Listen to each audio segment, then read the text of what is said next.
I'd like to call the regular council meeting to order for Monday, July 20th. I'd like to welcome everybody here in attendance. We acknowledge that this land is the traditional territory of the Three Fires Confederacy of First Nations, comprised of the Ojibwe, the Ottawa, and the Potawatomi peoples, and of the Huron-Wendat peoples. We value the significant historical and contemporary contributions of local and regional First Nations and of all the original peoples who have been living and working on the land from time immemorial. If you are able, please stand for our national anthem.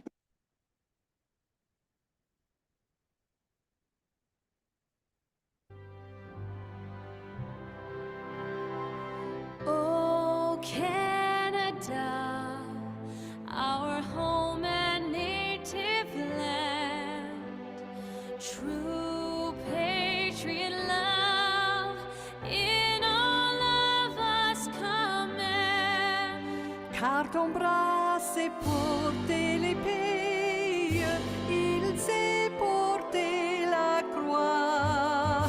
Ton histoire est une épopée des plus brillants exploits.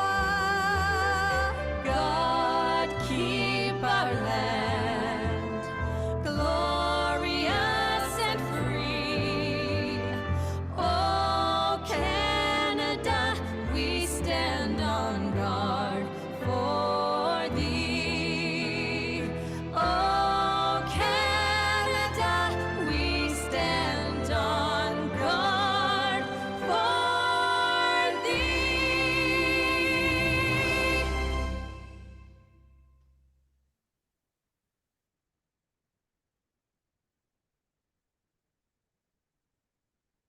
I will go to Director Malangikolo for a closed meeting report held July 6th.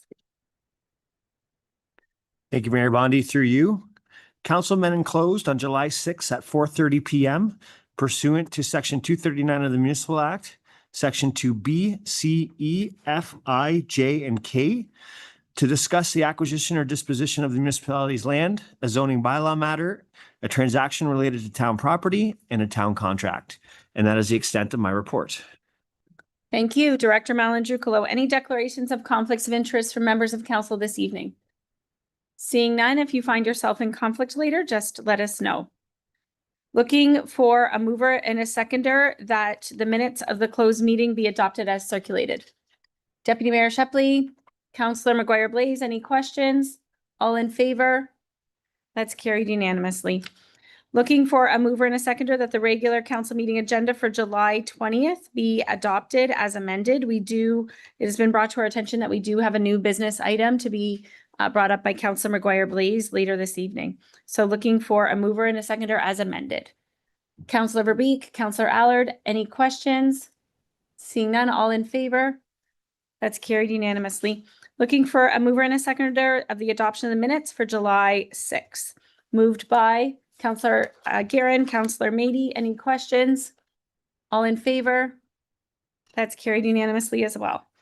Moving on to public presentations, we have Harrow resident Anna Davis with us this evening. Welcome. Come up to the delegation chair. And you do have 5 minutes to address council. When you sit down, just press your mic on, please, and welcome. Hi, good evening. So my name's Anna Davis. I live over at the corner of Arthur Munger and Harrow Street. You're probably aware there was a townhouse or a large group of townhouses that spans the entire block between Center and Munger and Arthur and can't remember the other street, but that occurred a few years ago in place of the school that was torn down. Obviously, car traffic has increased, but also parking needs increased. The townhouses were each built with one single lane driveway. So a lot of them do park on the road. As a consequence, I did bring photos, but as a consequence, the roads are completely blocked up with cars on the boulevards, which means you can't see to cross the road.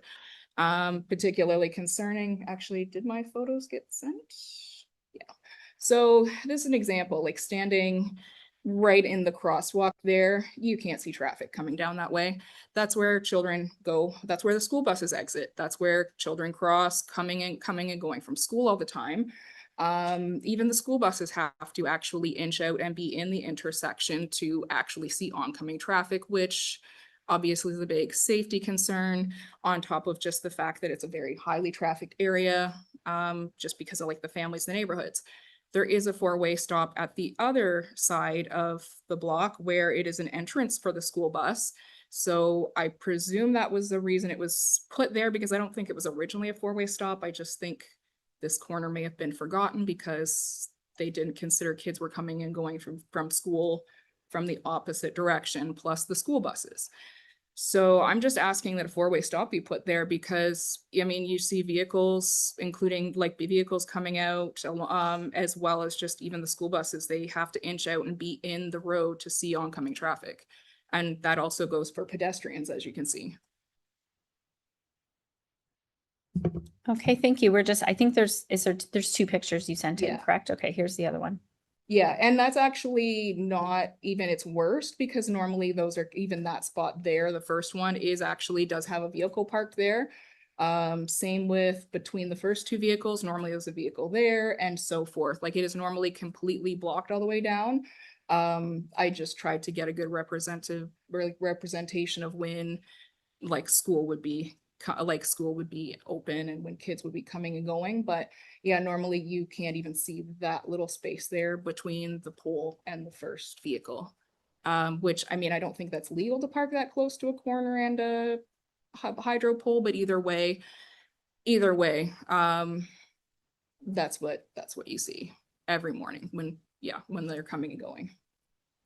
Okay, thank you. If you just want to turn off your mic for a minute, I'm going to have members of council. We'll see if they have comments to you or administration.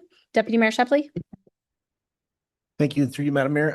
Just a question maybe to administration. I just wondered if they had any comments on the four-way stop, if we could accommodate that there, if you foresee any issues with it. I mean, I like the idea. I think it makes sense. I mean, it's common sense. It makes common sense that we could do it. I just want to know if you see any issues that we shouldn't be doing it. I'm going to go to CAO Drusevich first. Through the chair, before we pass it over to Manager Nucio, typically the direction that we would ask of council is for us to draft a report detailing all of that. Just so obviously we have some vacations tonight. This might be the first time Mr. Nucio is seeing this, but he may have some comments for the public as well. Through the chair, that would be the direction we would go, obviously to bring a report back. There are a few things we have to consider in those areas, whether it be implementing signs or treating intersections like that. We have to consider the Ontario traffic manuals and what the implications of installing stop signs could be and the pros and cons of doing that. So there'd be some investigation we want to bring back through a report. Yeah, thank you. And well, I realize that you wouldn't have a lot of time to look at this, or one of the things I would like to ask at when it's appropriate is that we maybe instruct administration to come back with a report. Because I know sometimes what we think is common sense and makes easy solution sometimes creates a bigger problem elsewhere. So that's why I wanted to hear some of the comments and then ask that we get that report. So I think that would help us to make any decisions further in regards to that intersection. Okay, so Deputy Mayor, I would like us to comment to your motion. So I would like a motion that we receive the delegate and request a report from administration. And that is supported by Councillor Verbeek. Okay, Councillor Allard. Thank you. Through the chair. This is for the delegate. The cars that you say are parked there, are those residents or are these people picking up children? Those are residents. They, when the townhouses were built, they are all built with one single lane driveway. So unfortunately, there's families that don't have enough adequate parking. The empty spaces that you see there, some of them is just because at least two gentlemen have work vehicles that they bring home. So they're parked out on the road, but they're all residents. Yeah. Councillor McGuire Blaze. Thanks through the chair. I think my question might be to Manager Nucio, and then to the delegate too. So maybe first to the delegate or to Manager Nucio. is there a rule about how many feet or how much space there has to be to park on the side of the road near an intersection? And then my next question would be, if there is, and there's a number to it, do you think, in your opinion, it's just opinion, that that is being honored? So I'm going to let Manager Nucio answer first to see if there is such a rule. Through the chair, there is a rule. I'd have to look at the Highway Traffic Act and what the distance is from a stop sign. Typically, there is a distance that you are allowed to park within a stop sign. Within an intersection, I'd have to review that. I don't know if there's a necessary setback. To me, in this picture, this is better than some.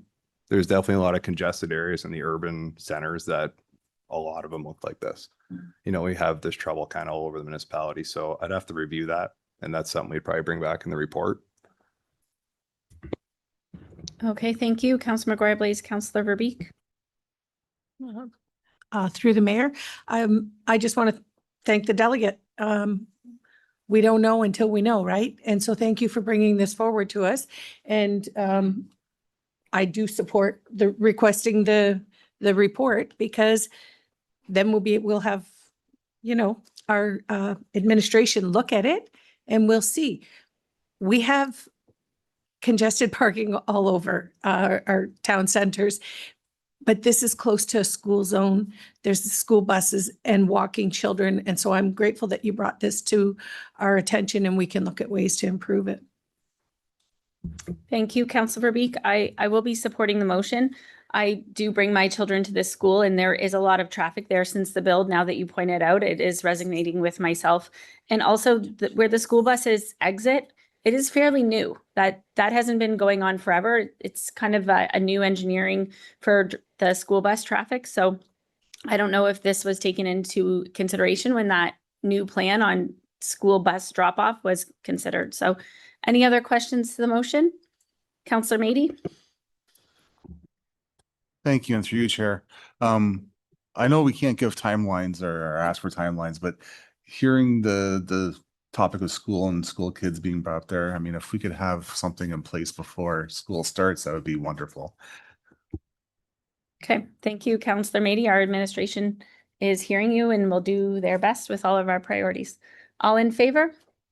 That's carried unanimously. Thank you for coming. We will be in touch with you. There might actually be, like, I know you have to look into it. There might have been one from the original four-way that was installed at the other intersection, because that was a newer installation. I don't know if that would save you a little footwork. Moving on, we have Cynthia Swift in attendance virtually with us tonight, and she's the lead audit engagement partner with KPMG, bringing us our audited financial statements and audit findings report. CEO Drusevich, did you wish to introduce? Thank you, through the chair. So we have our Director of Corporate Services. She's going to give Cynthia has been our auditor for a few years now. This year does look a touch different, and you'll see later on the report on the why. The financials include the disposition of ELK. And so that's the biggest impact you're going to see this year. But I will pass it over to Kate Rowe for a bit more of an introduction. Thank you.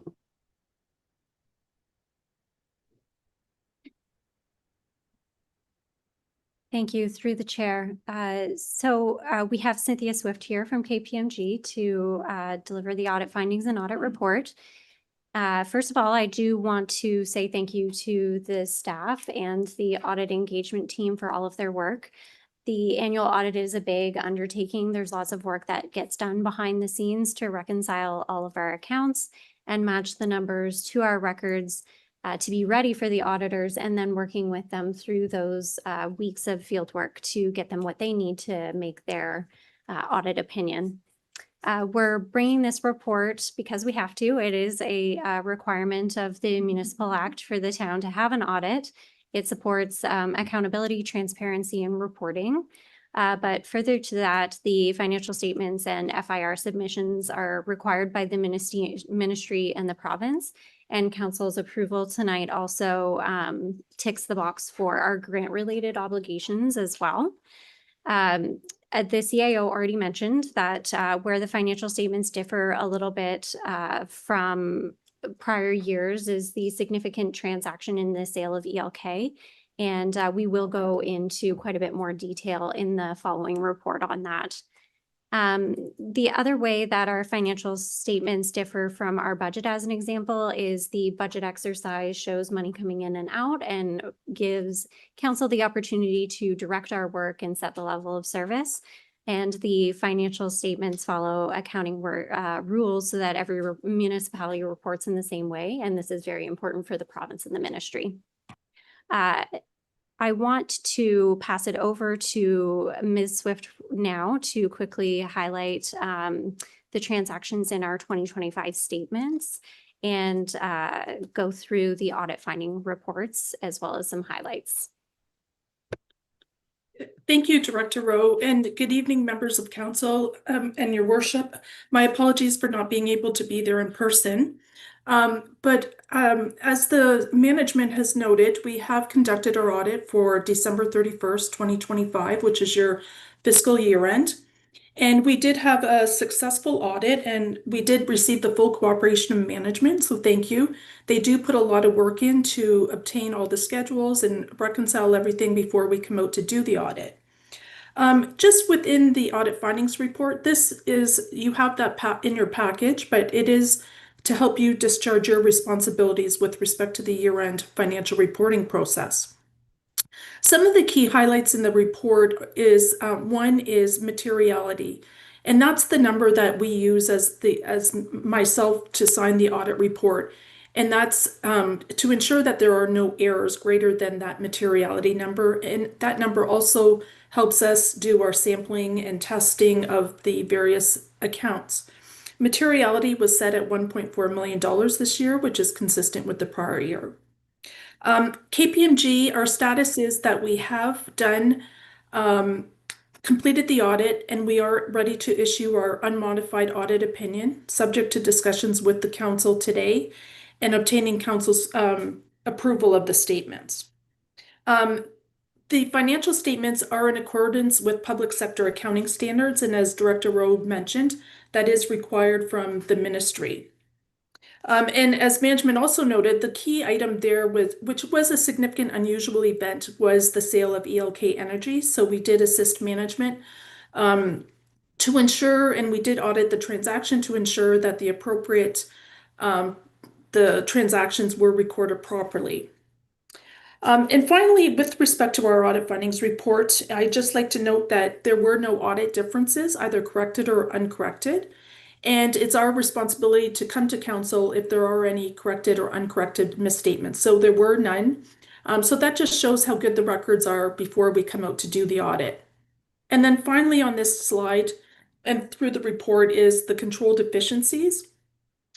We do have a slide in there to comment on what is a control deficiency, such as internal controls, either significant or other. And I'm pleased to tell you that there were no internal control deficiencies to note to council. So that is, and then in the report, we do have the appendices, and that's some thought leadership for you as councillor members that you can go to our website and click on anything. You know, there is some highlights in there with respect to, you know, things that council members can look at and, you know, that should be aware of just to help you with your financial reporting obligations. The second item in your package is your consolidated financial statements. And as I noted, we are in a position to issue our unmodified opinion. Just a few comments with the statements. The town of Essex, I feel that you're in great financial position. You have a total accumulated surplus of $305 million, which a significant portion of that is your infrastructure and tangible capital assets.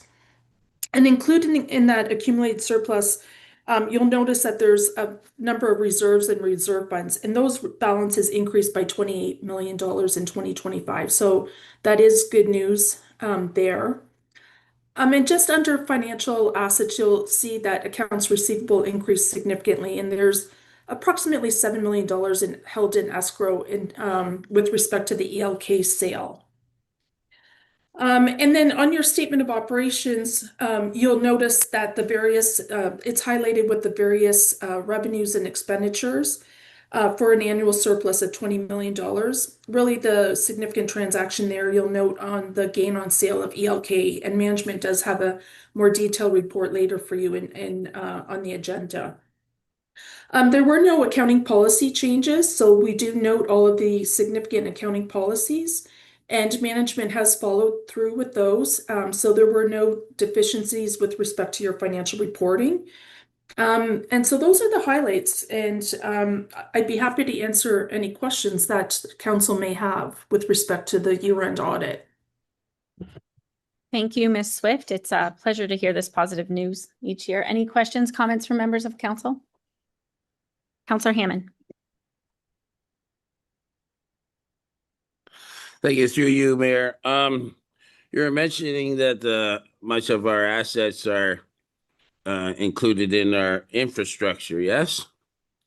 Correct. Of the note, I believe it's note 7 to your financial statements, breaks down the $305 million in your accumulated surplus.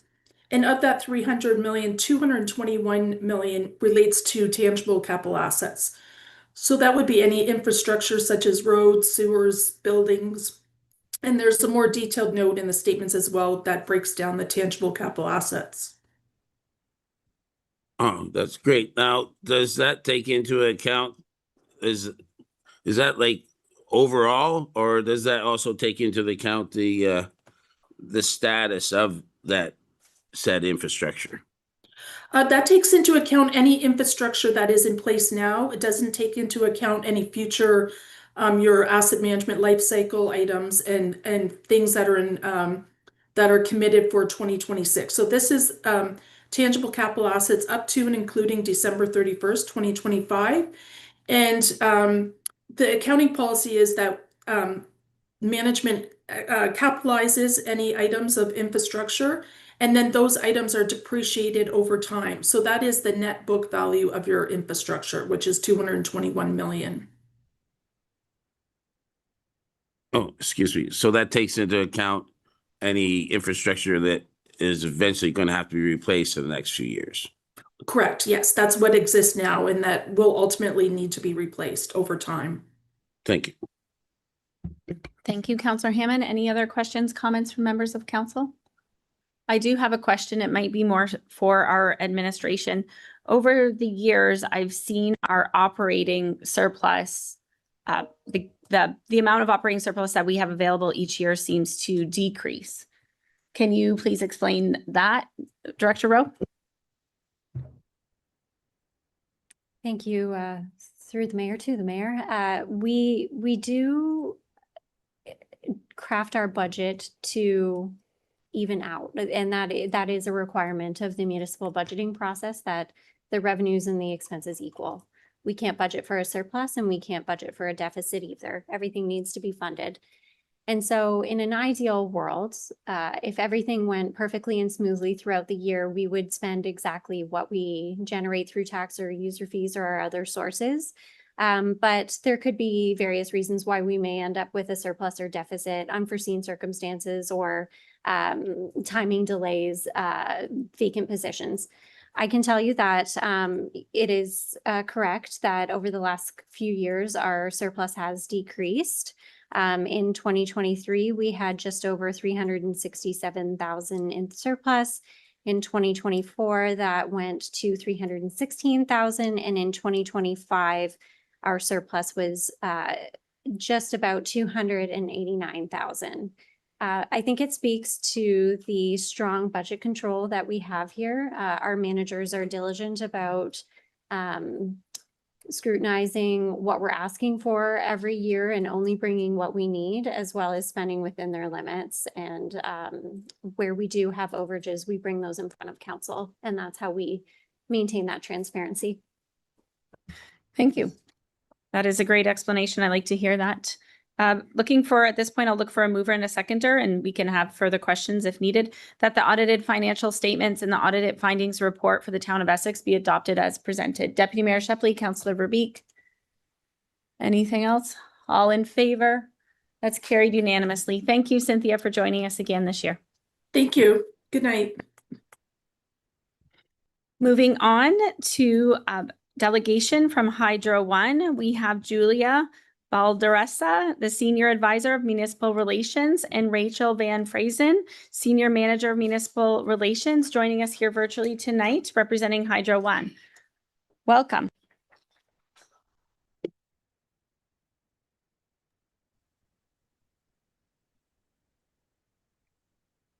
So thank you, Your Worship and Council, for having us here this evening. I'll just make sure everybody can hear me clearly. Yes, we can hear you. Fantastic. Okay. So we'll hop right into the presentation. So my name is Rachel Van Frazen. I'm the Senior Manager of Municipal Relations at Hydro One.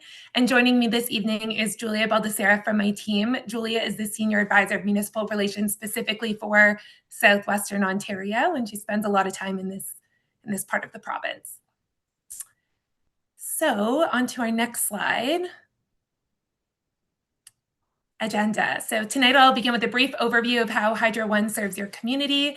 I'll then provide an update on recent activities we've undertaken to support the continued delivery of safe and reliable power in Essex. I'll also touch on Hydro One's commitment to community partnership and conclude with more information about how customers can connect with us. Next slide. Okay, so who we are.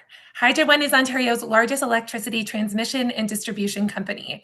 As shown in the diagram, the transmission system moves power from generators across the province over long distances.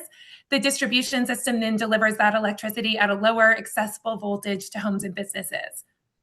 In Essex, electricity is delivered through both Hydro One and ELK, with each utility serving different parts of the community. Hydro One serves approximately 5,300 customers in the town of Essex. Next slide. So Hydro One in the town of Essex. The map on screen highlights our service territory and ELK's service territory within Essex. We serve the town through 3 transmission stations, 4 distribution stations, and 12 power lines that deliver electricity to our customers. As one of the 2 local distribution companies, we maintain a collaborative relationship with ELK that includes working together across the shared system, discussing planning priorities as needed, and participating in the regional electricity planning process to anticipate growth and demand across the province. In addition, Hydro One's Regional Operations Center is located right here in the town of Essex, which I understand some of you may have visited a few years ago. This local presence helps us respond quickly and effectively when outages do occur. Next slide. Investing in your community. Since our last presentation, Hydro One has continued investing in and maintaining the electricity infrastructure that serves the town of Essex. This includes continuing to inspect and maintain our electricity system to identify and address potential issues before they impact customers. In 2024, you may recall that we completed targeted inspections on key distribution lines and identified opportunities for repairs and equipment replacements. I'm happy to share that all corrective work identified through those inspections was completed last year, contributing to improved system reliability. We also continue to replace or upgrade infrastructure such as poles, insulators, and switches, while also undertaking vegetation management work, both of which play an important role in reducing outages and maintaining a safe and dependable electricity system for the community. Looking ahead, planning is now underway for the new Energize Essex County project, which is designed to meet growing electricity demand, enhance reliability, and build a stronger, more resilient grid. The project includes building 2 new transformer stations and a new transmission line connecting Lakeshore, Kingsville, and Leamington. It is anticipated to be in service by 2032. More broadly, demand in Southwestern Ontario is projected to grow by 73% by 2050. Meeting that demand and maintaining a reliable electricity system will require continued investment. And that's why Hydro One is currently developing our largest investment plan ever, shaped by feedback received from customers and communities across the province. Next slide.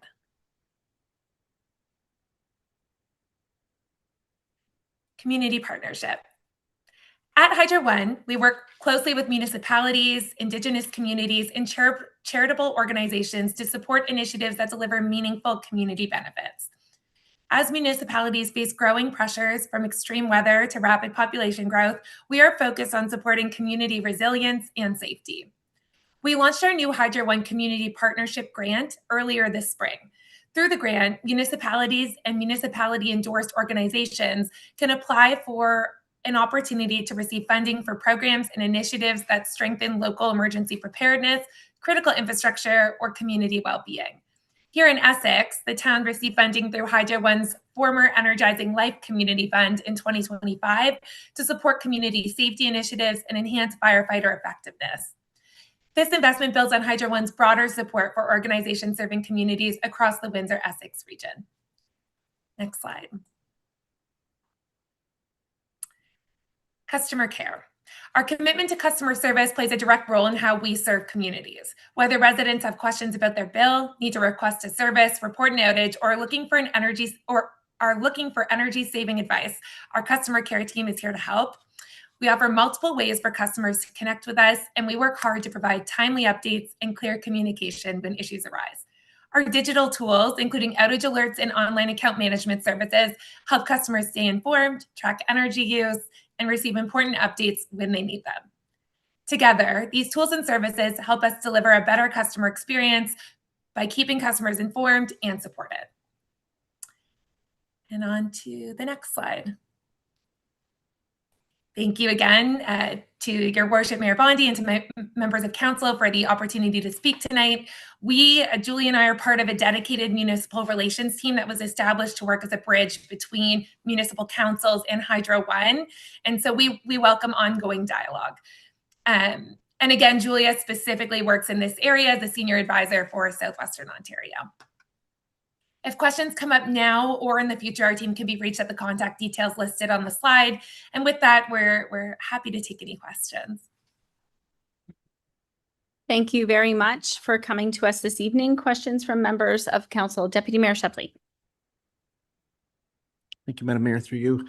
I thank you for the report, or for coming tonight. I'm just wondering, with all the improvements that are coming to this area, where one of the pockets that we suffer the most in would be our Colchester South area. And I'm just wondering if Hydro One can specifically talk to any of the reliability issues that we're experiencing out there. I mean, I personally have a business out there, and I've had a lot of waste out there from power outages, and I hear from the residents quite often about it. And I'm just wondering if they have any planned investments or any operational changes that our residents can look for in the Colchester South area.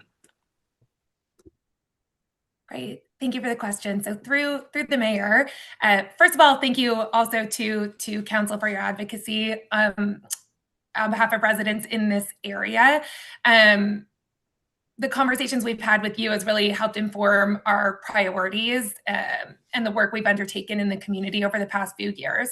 So in addition to the work that I mentioned in the presentation broadly that we've recently completed, we've also corrected defects, improved protection coordination, and investigated the causes of momentary outages. We've installed new equipment, including fault recorders and reclosers, to help reduce outage impacts and improve restoration times where outages occur. Reliability is influenced by a number of factors, as I'm sure everyone here knows, but we are encouraged by the results that we've seen so far of the work completed to date. And of course, we'll continue to monitor system performance, investigate concerns, and identify opportunities for further improvements. Thank you for the question, Deputy Mayor Shepley. Any other questions, comments from members of council? I do have a few myself. I want to thank you for coming, and I did post on my social media that you were coming so that I could capture as many questions from the wider audience as well. And these are the same questions that we've asked ELK before and our NWIN partner now. A lot of people are saying, and I just want to get it on public record. They say, how can you build more subdivisions, when we have flickers and we have outages now? And a lot of them are asking if there's a capacity issue in Hydro One territory in our municipality. If you could speak to that, please. That is one of my first questions, please. Sure. I mean, I think, and through the mayor to the mayor, the best thing that we can do to support growing communities is to communicate early about where growth is occurring between the municipality and our team, so that can be captured as part of the regional planning process. Julia, is there anything that you would add in terms of reliability? Yeah, through you, the chair. I would just like to add that when we build any new connections or looking to support economic or housing developments, that would never be done in that would have a negative effect to current reliability. When we look to connect, it's to ensure that that connection can take place. And so we would do a number of studies that would be able to determine that. So as Rachel said, when new subdivisions or planning is taking place, that's something that we want to know beforehand so that we can work to plan for that future growth. Okay, thank you.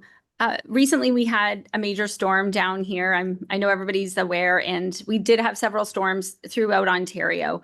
And I can appreciate the fact that many of the Hydro One crews were taken to other areas, but it did kind of feel that we weren't prepared here.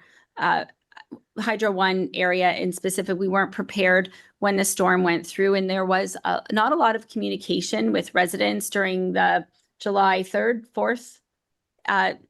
So I'm wondering, if there's a way to have a little bit more increased communication when there's major storm events. And I understand, I've been on the hydro file for a long time. So I understand the first thing is getting the troops in the field and then them assessing what's going on and communicating back. But really during the last storm, I felt that there was like almost a communication outage. I'm wondering if you could speak to emergency operations and how that works during storms. Yes, thank you for the question, through the chair. We restore power where it's going to impact the most people first. I think you're probably well aware of that broadly. Now, when it comes to communication, the best thing to do, obviously, is look at the outage map, sign up for outage alerts. But we recognize that there's still work to do to make those tools more useful and make sure that they're updated faster. And that's where our team can come in and kind of help fill in the gaps. If there ever are questions from members of council or the mayor, we're certainly happy to take those and escalate them as needed during outage events. Yeah, thank you. Your team on the ground was great. So sorry, Julia, go ahead.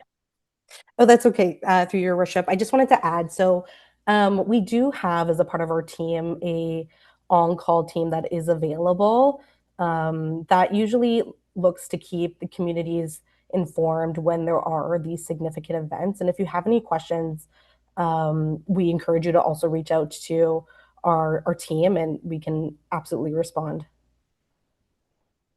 Okay, our CAO has a comment.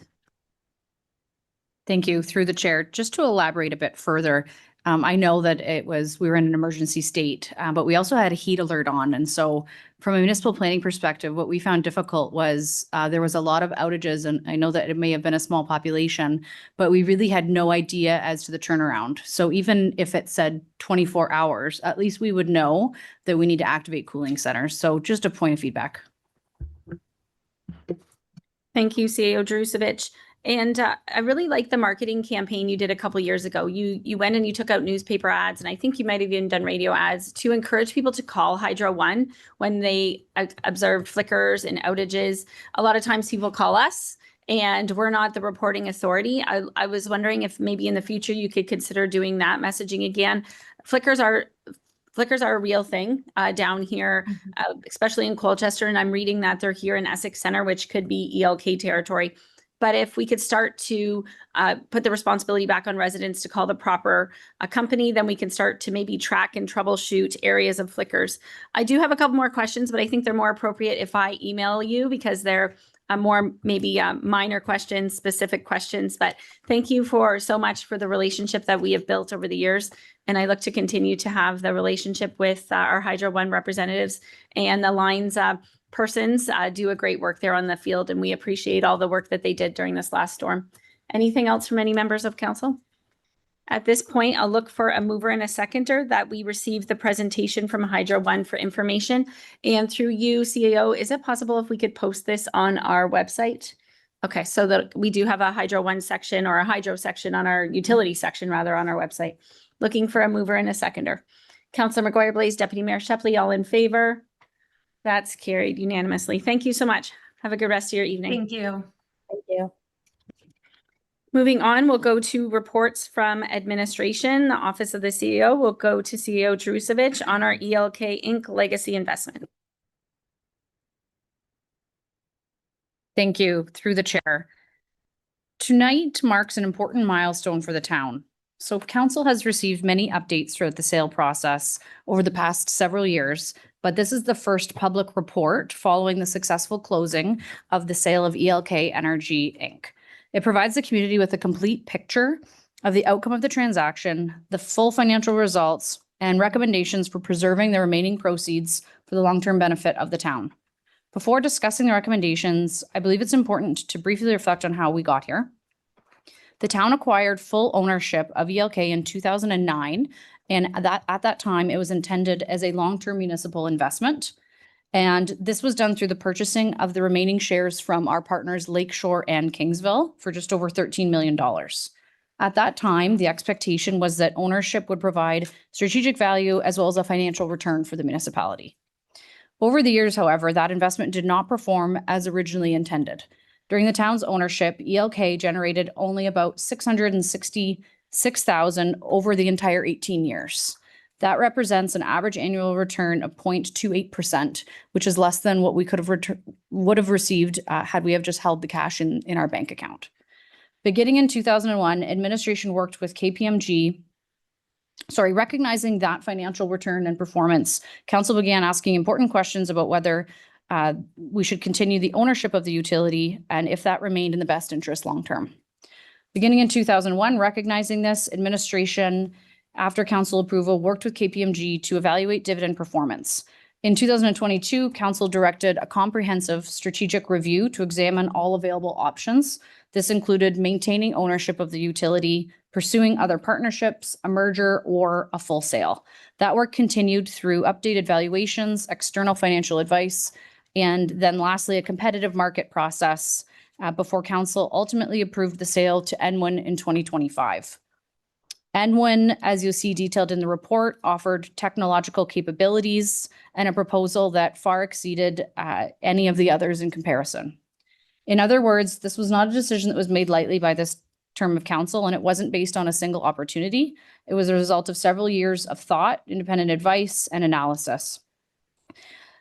The town realized approximately $21.9 million in net proceeds on this investment, and that turned the overall annualized return on investment from 0.28% during ownership to 6.47% upon disposition of the utility. Council has already directed approximately just under $7 million towards immediate capital priorities. These are detailed within the report, but they include a portion of the funding for town hall expansion.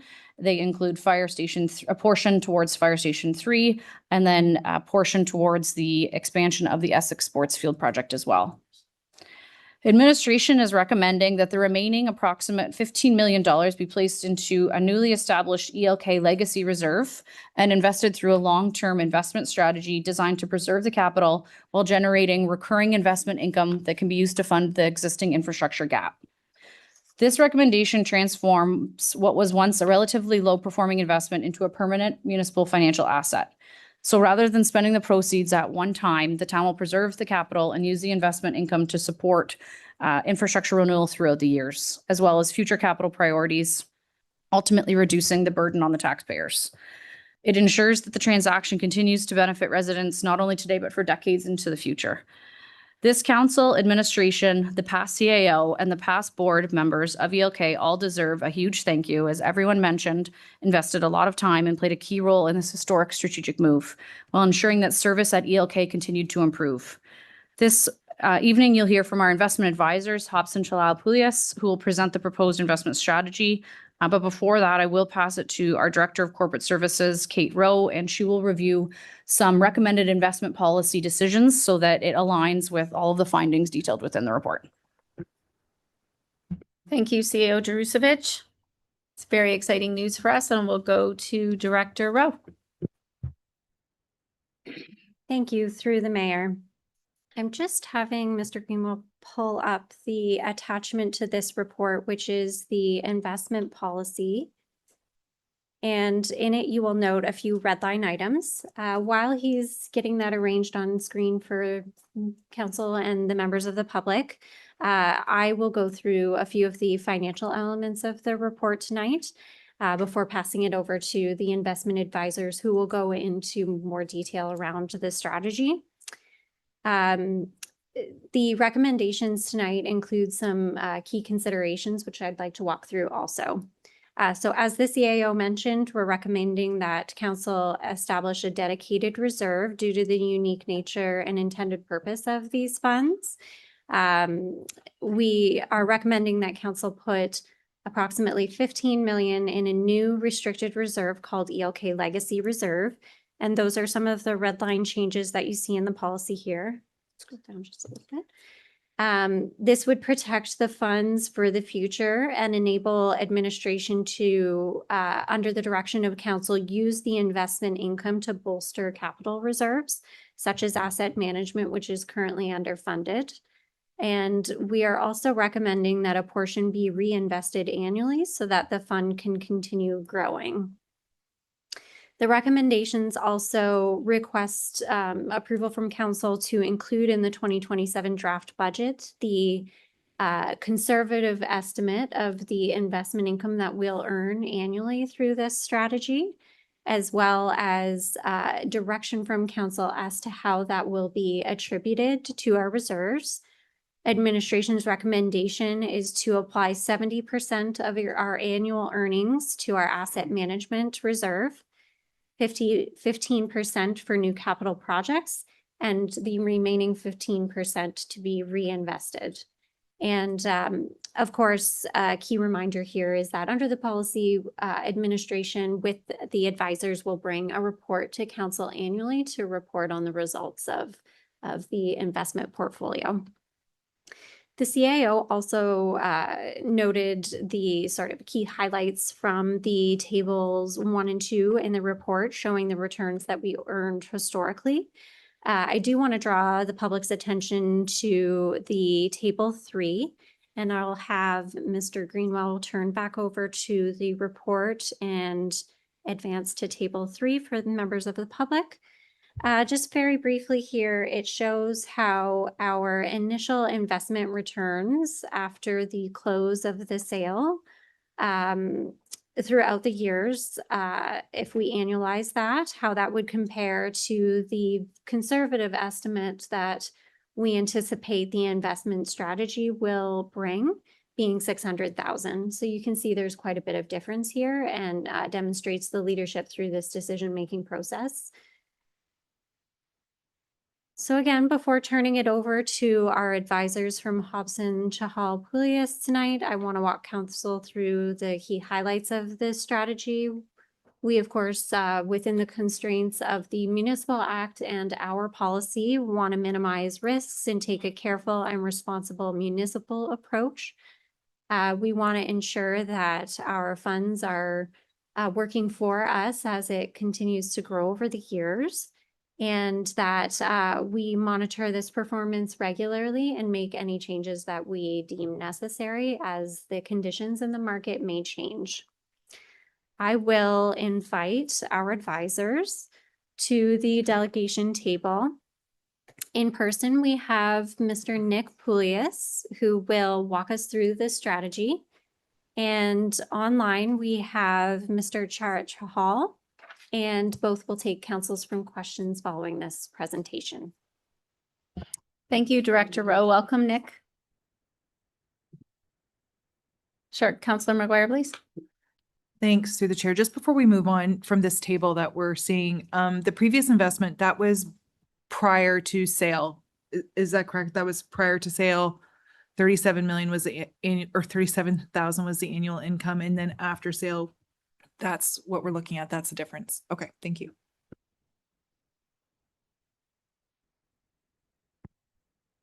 Good evening, Council, Madam Mayor, and and administration. And thank you for the opportunity to present to you this evening. And again, thank you for the opportunity to have been selected to be a part of what is sounds like a very monumental opportunity for the town that they're undertaking currently, and very excited and honored to be a part of that process. So my name is Nick Poulias. I'm an investment advisor with the Hobson Chahal Advisory Group at CIBC Wood Gundy.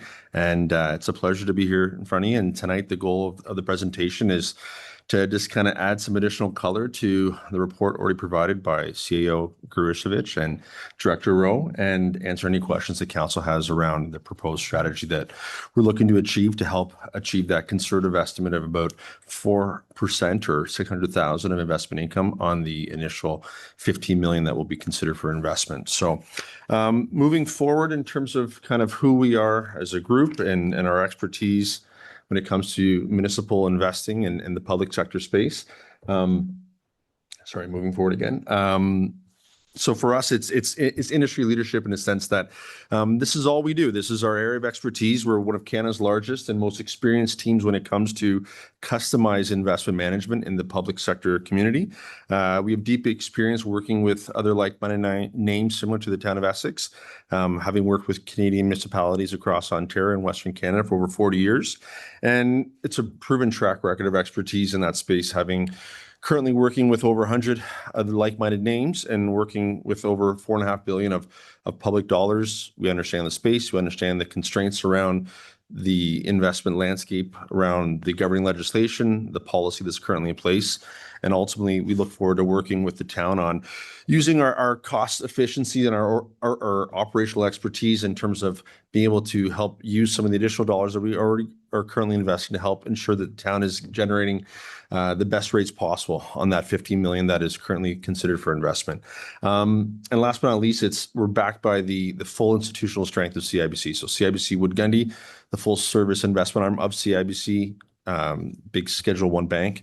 And from our standpoint, it's having access to other banking partners and other kind of areas of expertise, and whether it be, chief economists within the bank or other kind of capital markets colleagues, we have access to a full suite of capital markets colleagues that we can lean on if required. Moving forward in terms of the team itself, it's myself and I have two other senior partners on the team that, again, over 40 years of collective experience working with like-minded names, and it's a full team behind us that will be used to help service and oversee the portfolio that we're going to be proposing for the town to consider. And it's an area of expertise that we really take great pride in, given that the whole team is built out to around supporting the unique needs of the municipalities and other public funded names that we currently work with. So moving forward in terms of our process and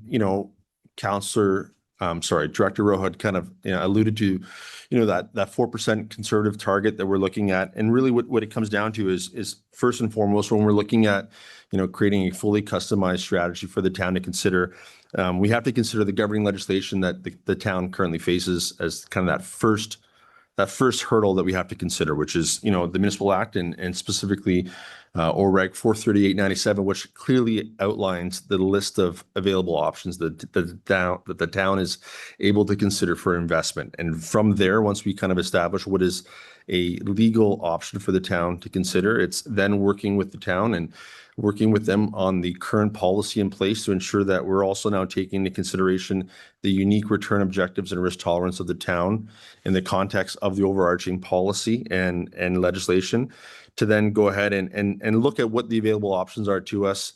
And then from there, it's looking at the market environment, which, as we all know, is constantly changing, and ensuring that return expectations and market risks are clearly articulated, and that we're factoring in the unique needs and objectives and risk tolerance of the town to ensure that that we're looking at things accordingly, and that we have the town's unique needs in sight here, specifically with the unique needs of this specific mandate and the long-term goals about ensuring that we have that initial amount protected for many years to come, and ensuring that it's able to fulfill its annual obligation of returning, like we said, a comfortable return hurdle of about 4% per annum, given the current market context. And then from there, it's once we have an idea of what we can and can't consider, and we have a better idea around the town's unique risk and return objectives, it's looking at the actual specific tools that we can consider. And for the public, for the majority of our municipal accounts, it's high quality bonds and other kind of fully guaranteed investments that the town can consider, where first and foremost, we can ensure that the preservation of capital is ensured, and from there, it's earning a reasonable rate of return up and above that. And then last but not least, it's a very much an iterative process. It's annual and monthly and daily reviews of the portfolio and performance to date, and ensuring that the policy is accurately reflects the current legislation, which will tend to change, over time. There are amendments or there are changes to the legislation that are made, and it's ensuring that the town's investment policy and the process is reflective of those changes as they do occur. Moving forward in terms of kind of our overarching investment philosophy, I mentioned the importance of ensuring that what we're making a recommendation for the town to consider has to be first and foremost legal within the constraints of the Municipal Act and OREG 438/97.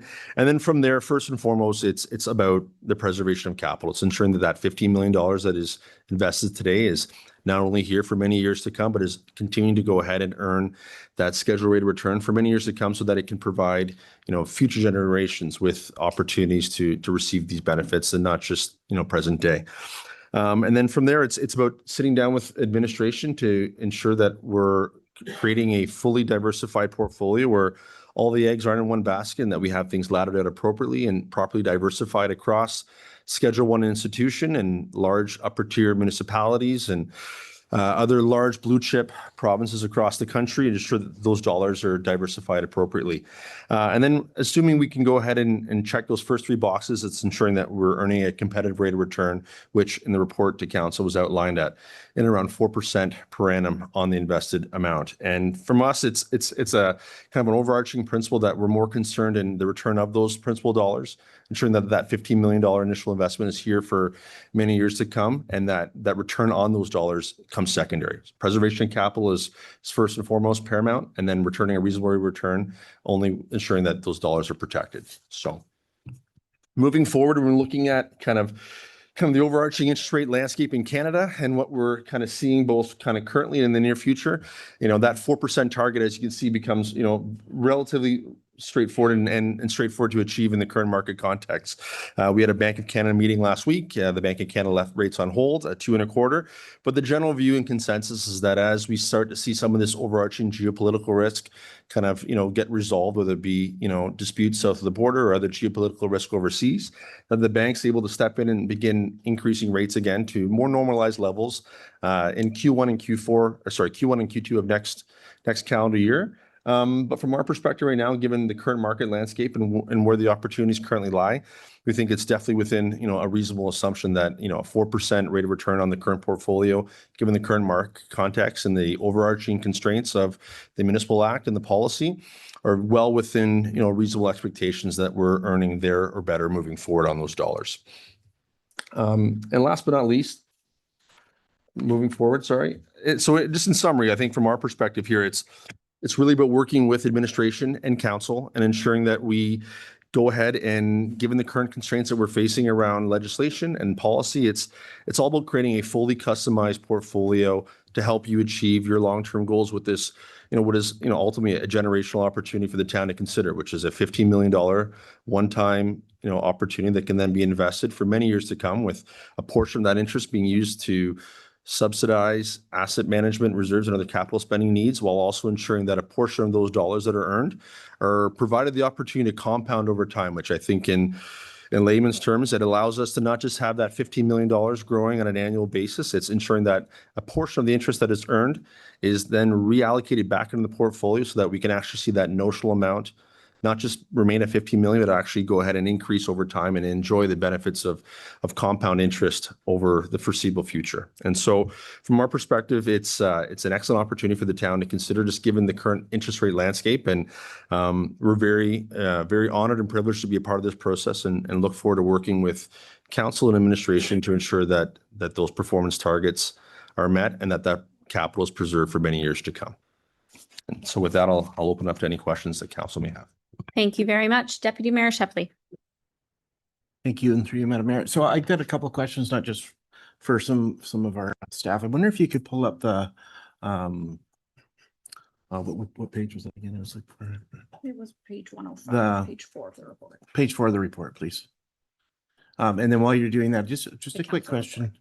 Just a quick question on, oh, you scroll back up just a little bit down. A little bit more down, the other way. Yeah, keep going. No, it's not there yet. Table 1. Yeah, table 1, sorry.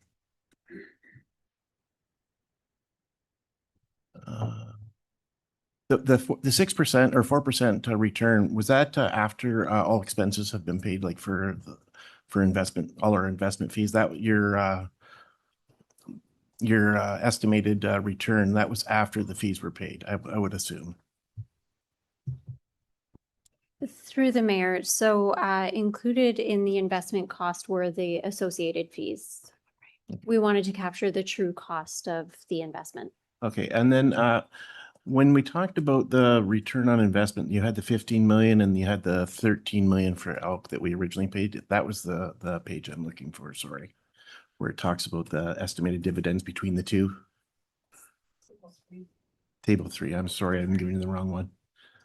Yeah, so when you talk, when we look at the 13 million, that was never money that the town actually, like, we didn't actually pay for that. So just when we talk about our return on our average annual income, the town didn't actually pay 13 million for it. The dividends from Elk paid that 13 million is my understanding. I wonder if anybody could speak to that, just so that we're clear on Yeah. what our return was. CEO Jurcevic? Through the chair. So that is correct. There at the time of purchase, there was a dividend that was used to pay for the actual purchase of it. So that was not captured in here. The reason for that is that we really wanted to give it a comparative of dividend income received. That really went towards equity of the company. If that makes sense. Okay, thank you. But it's a good point to bring up, and for clarity for the public, you know, table 1 should probably be, the title should be revised to make sure that we're clear. The title should likely just say after initial purchase. It's a good point.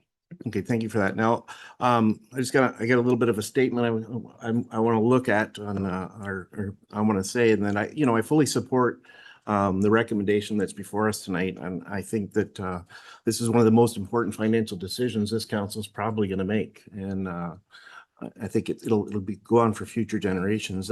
And as we know, the town of Essex has benefited from being the host municipality through tipping fees of our solid waste authority. And those revenues have allowed us to invest in our community and have provided financial opportunities that many municipalities don't have. However, I think it's important that we recognize tonight that those revenue sources are already beginning to change. Increased tipping fees have resulted in some of the waste being diverted to other sites, reducing the amount of material coming through the landfill. In addition, the introduction of the green bin has further reduced the volume of waste being landfilled. While these opportunities are positive from an environmental perspective, they also mean the tipping fees revenues that we've relied upon will likely continue to decline over time. That is precisely why the creation of this legacy fund couldn't have come at a better time. The tipping fee revenue may not be here forever, but if we manage this fund wisely, the investment income can continue to benefit our residents for generations to come. And I strongly support the 70% of annual investment earnings toward our AMP fund.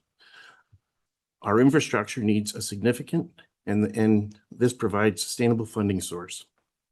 However, I want to encourage council to consider whether the remaining 30% should be reinvested back into the fund rather than being spent. $15 million today will not have the same purchasing power in 20 to 30 years from now.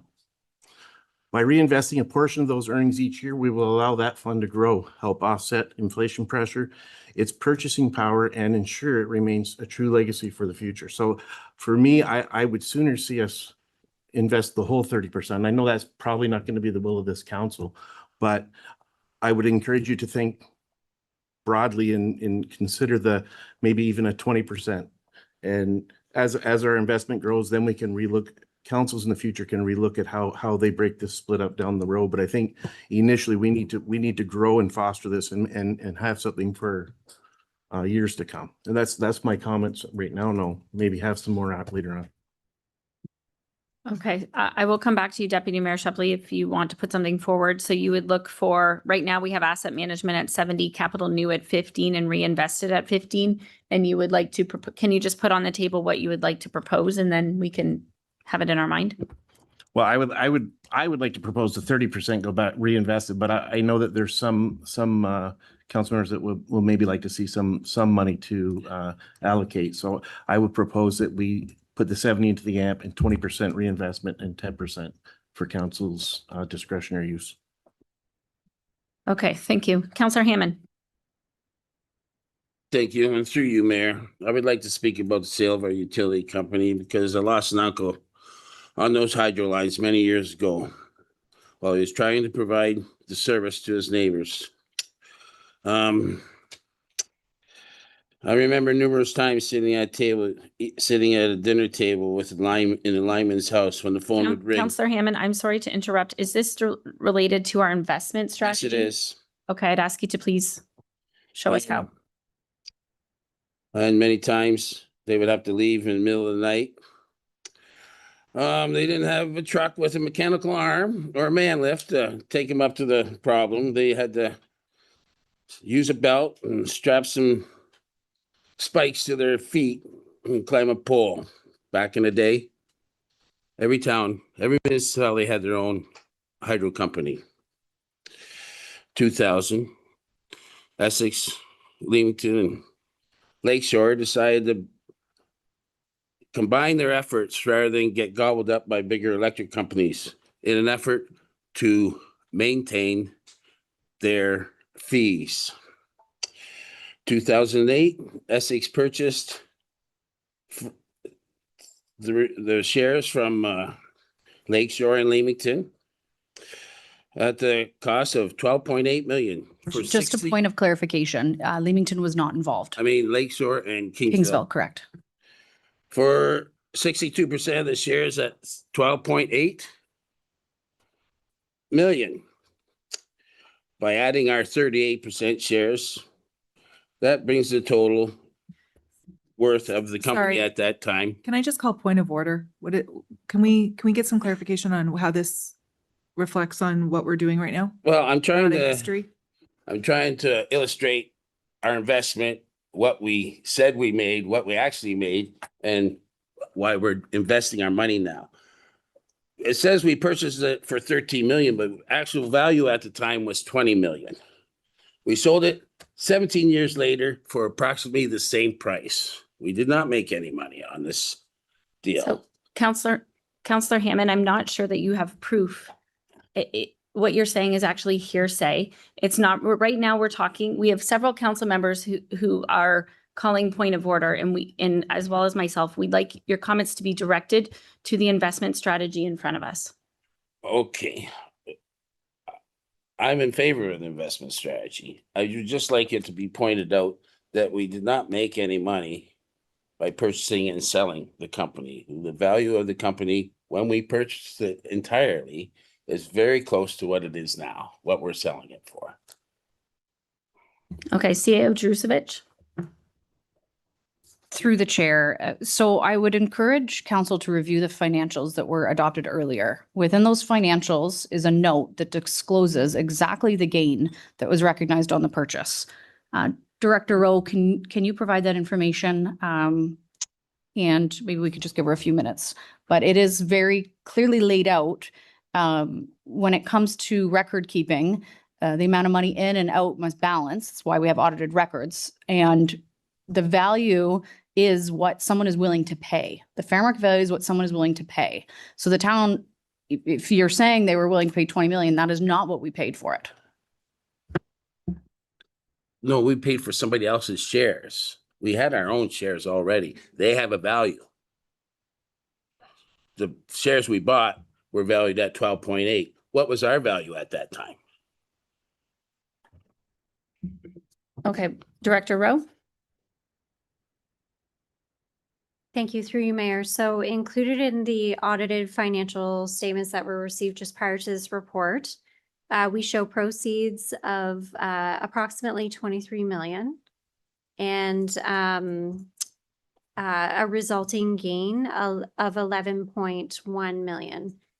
That represents the book value that were in our audited statements and the corresponding gain that we received as a result of selling the shares of ELK. Okay, I do have other council members that wish to speak. Councillor Verbeek, did you have your hand up? And then I have Councillor McGuire Blaze. Okay, I kind of, through the mayor, I just need to collect myself for a minute. We kind of got off here, but thank you to the deputy mayor. One of the things I did want to speak to was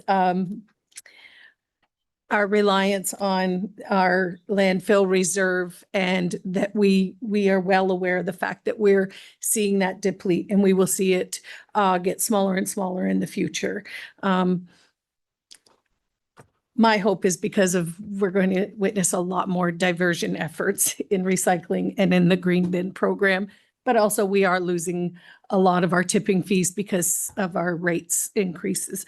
And I'm glad that you brought that up. I too saw this in my notes as one way to cover us for that, because I, like probably yourself and many others, have feared what we're going to do when we lose that income. There's a couple of things I'm hoping to just bring out of this that resonate for me on a layman's term, that for our residents, is that over 18 years, this utility brought us $665,800. In our first year after selling it, we're going to put millions into our sports fields, our town hall, and a new fire station. And then in years going forward, we're going to pull a minimum of approximately $600,000 out to beef up our AMP, which is absolutely important. I know you guys are starting to hear from candidates that are running in the election, and you're hearing fiscal responsibility over and over, because everybody's promising to be fiscally responsible. In my 8 years here, this is one of the most fiscally responsible acts that I've been part of. And I'm really proud of this team for taking this brave step. I support the administration's recommendation for our Elk Legacy investment as it is, as it's presented. I understand your intent, but I don't think anybody can finesse it more than they have.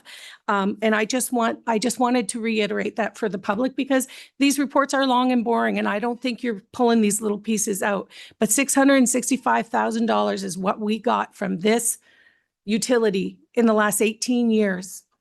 And in this first year going forward after selling it, we have millions that we're putting back in, and then annually coming out with that initial investment that's just going to sit there and make money for us. So I just wanted to bring the community's attention to that.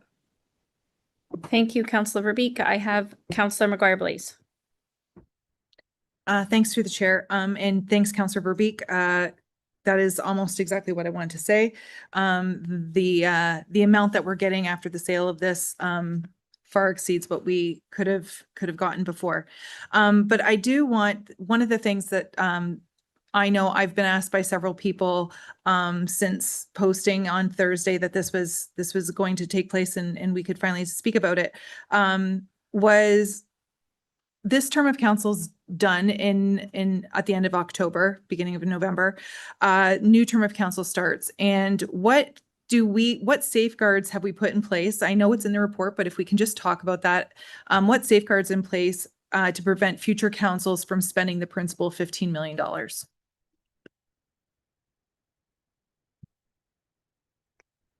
Thank you, through the mayor. So we are recommending in our investment policy that we designate these funds to act almost as an endowment. We're establishing it as a legacy reserve fund with the goal of long-term investment so that we can realize the corresponding long-term gains. By establishing it in the policy, that is council's direction to admin to establish those funds in the portfolio and not draw upon them annually through the budget process for other needs. We are recommending an allocation, as mentioned by some of the other councillors tonight, of the annual income, which is what we earn, and will direct how we distribute those into other reserves, but it keeps the initial deposit of 15 million intact. Counselor Meady. Thank you, and through you, Mayor. I agree with our deputy mayor, and I'd say maybe he didn't even go far enough there. I'd like to see the asset management plan restricted to just core assets. That, you know, at budget time, we could still argue about non-core assets if they need to receive that money or not. And also with our delegates' nice report and showing us what a 50% reinvestment would look like. I think we should put the full 30% back in for reinvestment. And we get more money that way. We could watch it grow better. In the first, I believe it was 10 years, you showed it was almost $2 million more if we reinvested that, I believe. Okay, thank you, Counselor Meady. CEO Jerusevich, is it possible to section out and direct that to core asset management? Through the chair, absolutely. So right now in our budget document, we do separate out core and non-core investment types. So if you wanted to restrict that to core, and it would also align with the way that it's prioritized in budget. So administration recognizes that they're core assets for a reason, right? They're essential to the operation of the municipality. So that would make sense. Oh, okay. So to members of council, I didn't see any more hands. So at this point, I'll just look for a motion from council and then we'll get something on the floor and then we can debate that. So the office of the CEO report be received and that council approve the establishment of a new internally restricted reserve fund entitled ELK Legacy Fund, as well as the recommended amendments to the town's reserve management policy to include the newly established ELK Legacy Reserve and its purpose, and that council adopt the investment strategy as presented, and as well as recommend amendments to the town's investment policy, and that council direct the Director of Corporate Services and Treasurers to include in the draft budget. And this is where I will go to Deputy Mayor. You did speak first. If you want to put something on the floor, then we can get a seconder and debate it. Thank you, Madam Mayor. I will put forward that we do the 70% into, was it core AMP, and I mean, we'll shoot for the stars. We'll try this round at 30% and see if we get it. Okay, seconded by Counselor Meady. So the 30% would be reinvested. Yes. And then that would leave nothing for new, just so everybody is understanding.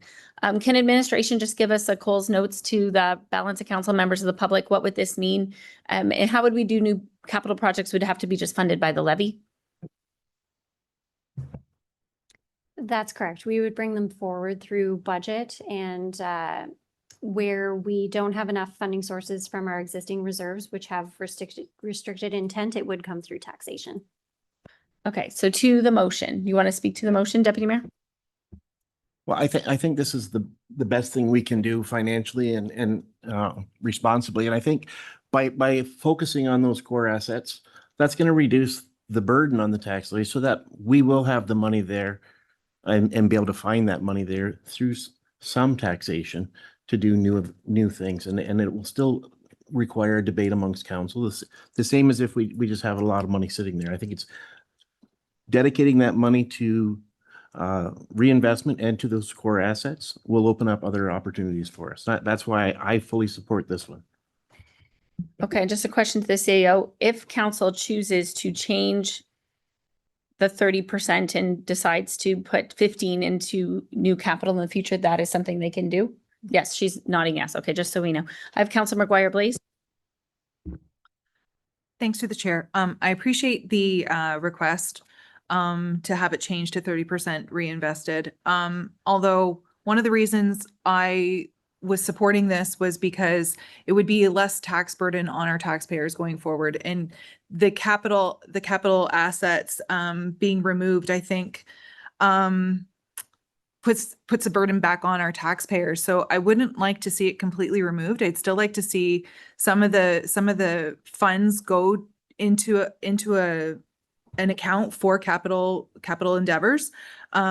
Even if that looks like I'm willing to reduce it to 10%. But as long as something's going into the capital plan, I know we can change it later, but I'd like to see that start to grow now. Same with the reinvestment. I want to see that grow. I think capital also needs to grow, which is why I liked this 15-15. If we want to change it 15-20, I'm more comfortable with that. So we're not completely eliminating it, but I do think it's important for us to still invest in capital because that's still new. We're still going to need new things. And for that to come out of taxpayers' funds or out of a levy or rely on grants, I think it's important for us to grow that capital fund, in my opinion. So I'm not going to support a 30%. I would support 20, but not 30. Okay, I have Counselor Verbeek. Thank you, through you, Madam Mayor. Although I do appreciate and value where you're coming from with the motion, Deputy Mayor, but I kind of resonate with Councillor McGuire Blaze's comments tonight. Every budget comes around and we have all these capital expenditures.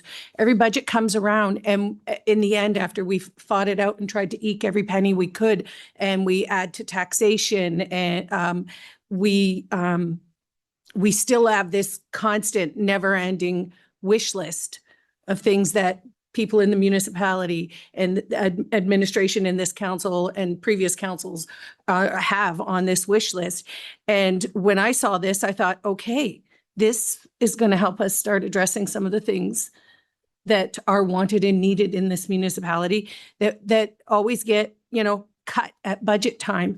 So, but I also understand that by putting more of the back into reinvesting, we're going to see the money grow. I also see that this is something we've been working towards, and this is a springboard. This isn't the only time we're going to be investing municipal money to make money. I see us doing this going forward with the team we just signed up to work with. So I think there'll be more opportunity to make money to reinvest. And I would not support the recommendation for 70-30. Okay, thank you, Councillor Verbeek. I have Councillor Mady and Councillor Guerin. Thank you, and through you, Mayor. Yeah, I fully support it. I think it's great. I think that just recently we spent just shy of $4 million on the sports fields from this fund, that if that was invested for 10 years, it would have made a difference of about $2.5 million extra. So losing that money right away at the beginning really hurts future investments. Seeing that our AMP gap is so large, $30 million or so, that we couldn't even get halfway there if we took all the money and threw it into it right now, that not putting priority to growing that fund to reduce that burden for the future generations of Essex doesn't make sense to me. I think that we should protect that money the best that we can. And that means not new capital projects. If we were even thinking about new capital projects, then again, we should put that word core in front of it, that we'd only be spending the money on core capital projects, not just fun things that we want, things that we should be adding to our municipality. I don't think that that's where this money should be going at all. Those conversations should be at budget, and we should be talking about what the burden would be for those extras. But if we wanted to go to core, maybe. Otherwise, I support this fully. Thank you, Councillor Mady. I have Councillor Guerin, and then anybody else that didn't speak to this motion. Thank you, Mayor. Yeah, I would like to, I agreed to this, the purchase of this, the sale of it, and purchase was for capital projects. I do want to tie them to core for sure. I like the idea of them being tied to core. Back in 2009, when Essex bought out Kingsville and Lakeshore, the intent was always to be able to grow the utility, the value in the utility, and to pay back dividends, to go towards capital projects and such. So the plan that the administration put forward to us of the 70-15-15, I was in 100% supportive and still am. And that was one of my decision-making process, was to get the capital stuff and take it off the taxpayers. So I'm sticking with what administration originally pitched. I think to Deputy Mayor's point, 15 million today is definitely not going to be worth what it is in 10 years from now. Again, I understand that, but that's 10 years from now. Right now, we're dealing with today, and I still believe the 70-15-15 is well thought out. I think it's intelligent. I think it is a the way we should be going, and I do want to tie it to core. Thank you, Counselor Guerin. I have Counselor Allard. Yes, thank you through the chair. I appreciate everybody's views on the 70-15-15 or 70-30. I spoke to a gentleman today that talked about his taxes being so high that doing the 17-15-15 seems right. You know, we started out with the green bins that everybody complained about. This is something that we've got to do 17-15-15 on just to equal out the tax burden. Okay, Counselor Hammond, you haven't spoke to this particular motion. Okay. So I think everybody has spoke. Deputy Mayor Shepley, did you want to, nobody else needs to speak. Did you want a recorded vote? I'll ask for a recorded vote just so it's easier. Recorded vote. Thank you, Mayor Bondi. The mayor has asked for a recorded vote, so I think the important stuff is in the motion we're asking for 70% be allocated to core asset management plan replacement, 0% to capital new, and 30% to reinvested distributions. So Mayor Bondi, how do you vote? Support. Mayor Bondi supports. Deputy Mayor Shepley, how do you vote? Support. Deputy Mayor Shepley supports. Councillor Verbeek, how do you vote? Opposed. Councillor Verbeek opposes. Councillor Allard, how do you vote? Opposed. Councillor Allard opposes. Councillor McGuire Blaze, how do you vote? Opposed. Councillor McGuire Blaze opposes. Councillor Guerin, how do you vote? Opposed. Councillor Guerin opposes. Councillor Hammond, how do you vote? In favor? Councillor Hammond supports. Councillor Meady, how do you vote? Support. Councillor Meady supports. By a vote of 4-4, the motion is defeated. Okay, Deputy Mayor Shepley. I would like to make another motion. We're gonna have to play the game. I'm sorry, but I'm gonna make a motion that we do 70% to the core assets, and 20% to reinvest and 10% to new capital. Okay, core new capital. Yes. Okay, I'm going to ask for a recorded vote. We might as well stay recorded. And I don't know, I'll second it just to speed things up. And does anybody need to speak? It's basically the same. Okay, call the question, please. Thank you, Mayor Bondi. And Mayor Bondi has asked for a recorded vote. So 70% will go to core asset management plant replacement, 10% would go to capital new, and 20% would go to reinvested distributions. Mayor Bondi, how do you vote? Support. Mayor Bondi supports. Deputy Mayor Shepley, how do you vote? Support. Deputy Mayor Shepley supports. Councillor Verbeek, how do you vote? Support. Councillor Verbeek supports. Councillor Allard, how do you vote? Support. Councillor Allard supports. Councillor McGuire Blaze, how do you vote? Support. Councillor McGuire Blaze supports. Councillor Guerin, how do you vote? Support. Councillor Guerin supports. Councillor Hammond, how do you vote? Support. Councillor Hammond supports. Councillor Meady, how do you vote? Support. Councillor Meady supports. The motion is passed unanimously. All right. Whew, I think we should I feel like we should clap. Like clap worthy. So that's a big deal for us. Okay, do I need to make a motion to accept any other reports? No. Okay. Thank you for coming this evening. Thank you, and thank you for your trust. Look forward to work with everyone here. Thank you. Okay, thank you. Everything else is easy from now on for the rest of the night. Economic Development Report, we have our mid-year update. Mr. Silvera is here, our Manager of Economic Development. Welcome, Nelson. Thank you, and through you, Madam Mayor. Bringing this report forward tonight, Council has previously received a report like this a few months ago outlining an annual review of 2025. We've previously brought forward quarterly reports for development overview, the building report, the grant quarterly report as well. This is our path forward of consolidating everything and coming to Council on a quarterly basis, but we wanted to give you kind of a mid-year update. So the 2026 mid-year infographic provides a highlight of economic development initiatives completed in Q1 and Q2.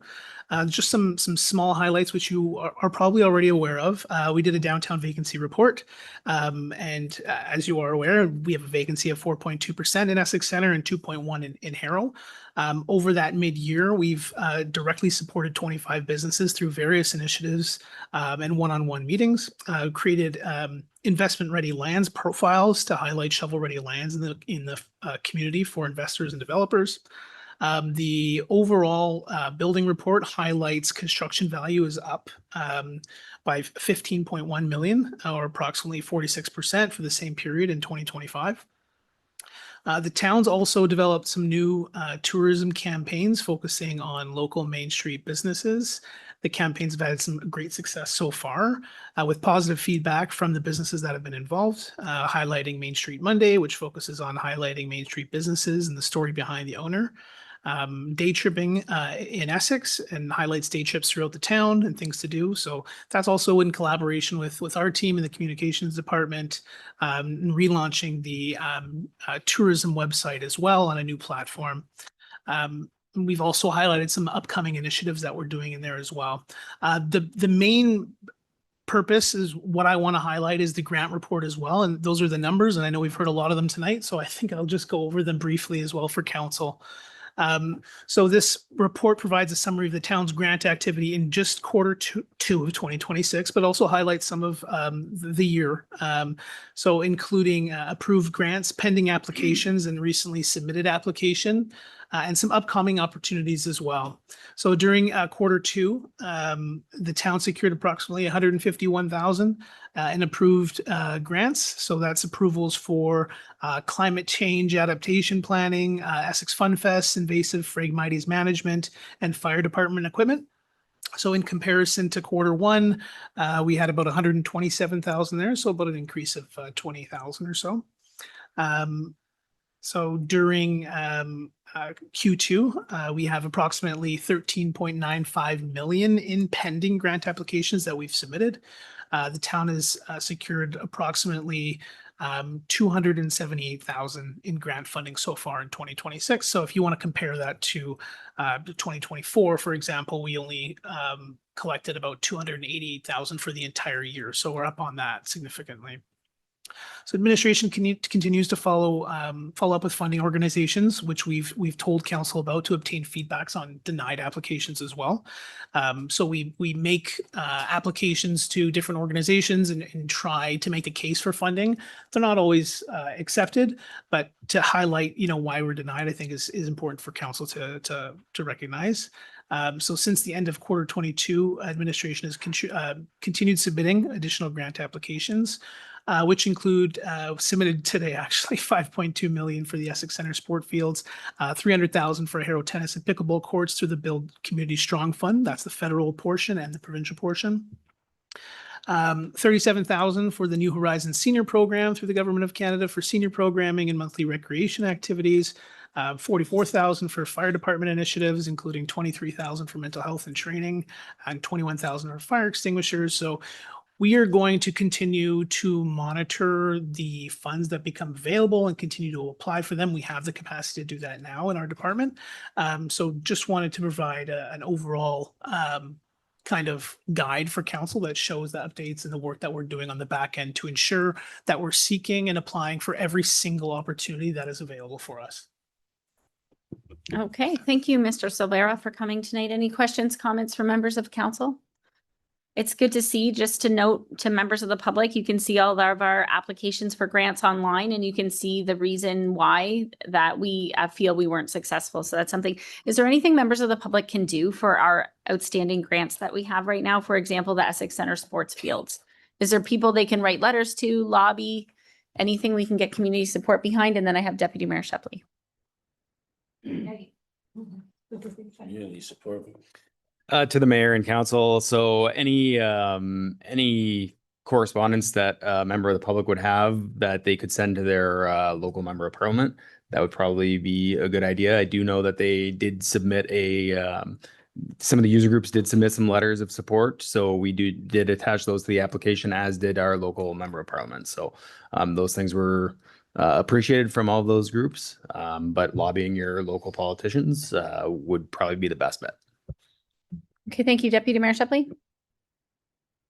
Thank you, through you, Madam Mayor. Just wondering, Nelson, great report. If you could talk to any business retention visits you would have done or anything like that, if that could be encompassed in maybe the next report you bring forward, so we can have a better understanding, because our businesses that are here, they're the best ones that we gotta look after them as well as looking at new. So I just wonder if you could speak to that, or maybe in the next report include that. Absolutely. And through you, Madam Mayor, we've done that in the past. I think in the annual report that we presented, we talked about some of the business walks that we've done throughout the community to ensure that businesses are up to date on some of the grant information that's out there that's available to them to support their business and some of the initiatives that we're working on. So in terms of business retention and expansion, that is a huge part of the work we do. And for council's information, I know a lot of councils want that big fish, that big investment. 70% of the overall investment that happens in a community is going to come from a business that already exists here. So ensuring that those connections and that ongoing communication with those businesses in our community is the utmost important to our department, to the town of Essex. And we continue to have constant outreach with those businesses, whether it's a town issue or an expansion project that they're looking at doing. So we are going to continue those efforts, and I'll make sure to highlight that more specifically in the next report. Thank you for that. Because they employ everybody here already. They're already invested in our area, and I think that's, I really appreciate that answer. Thank you so much for that. Okay, at this point, I'll get the motion on the table that the Economic Development Mid-Year Update Report be received for information. Moved by Councillor Hammond, supported by Councillor Allard. Any further questions or comments? All in favor? That's carried unanimously. Thank you, Mr. Silvera. The Langlois Arner Drain and Colchester Heights Drainage Scheme Amendment to the Engineer's Report. Looking for a mover and a seconder that the report be received and to be read a first, second, third time, finally passed on July 20th, and that a change order be issued to Major Construction in the amount of $113,971.20, including net HST for the construction to the outlet of the Langlois Arner Drain, and that additional project costs be assessed in accordance with the construction schedule of assessment contained in bylaw 2471. I'll get a mover and a seconder first, and then we can speak to it. Moved by Councillor Mady, supported by Deputy Mayor Shepley. Any questions, comments? Deputy Mayor Shepley, and then Councillor Hammond. Just wondering, Ms. Dean, if you could explain what the overage is on that, if you could just lay that out for anybody watching so they have a better understanding of how we arrived at this 113,000 extra. Thank you. So through the mayor, the need for this additional works was due to unforeseen circumstances encountered during construction. So construction started in the fall. During that period, we found that the outlet was filling in with sedimentation from the lake on various occasions. And although the drain often would self-flush, the sediment at times was manually flushed. So this is remediation to that potential problem to further protect those drainage works. So it's recommended those additional funds be spent and that these additional works be included with the amended engineer's report so that it'll become part of the drainage works for the future. Thank you for that. Councillor Mady. Oh, sorry. Which one? Oh, sorry, Hammond. Hammond and Mady, sorry. Thank you, through you, Mayor. To Lindsay,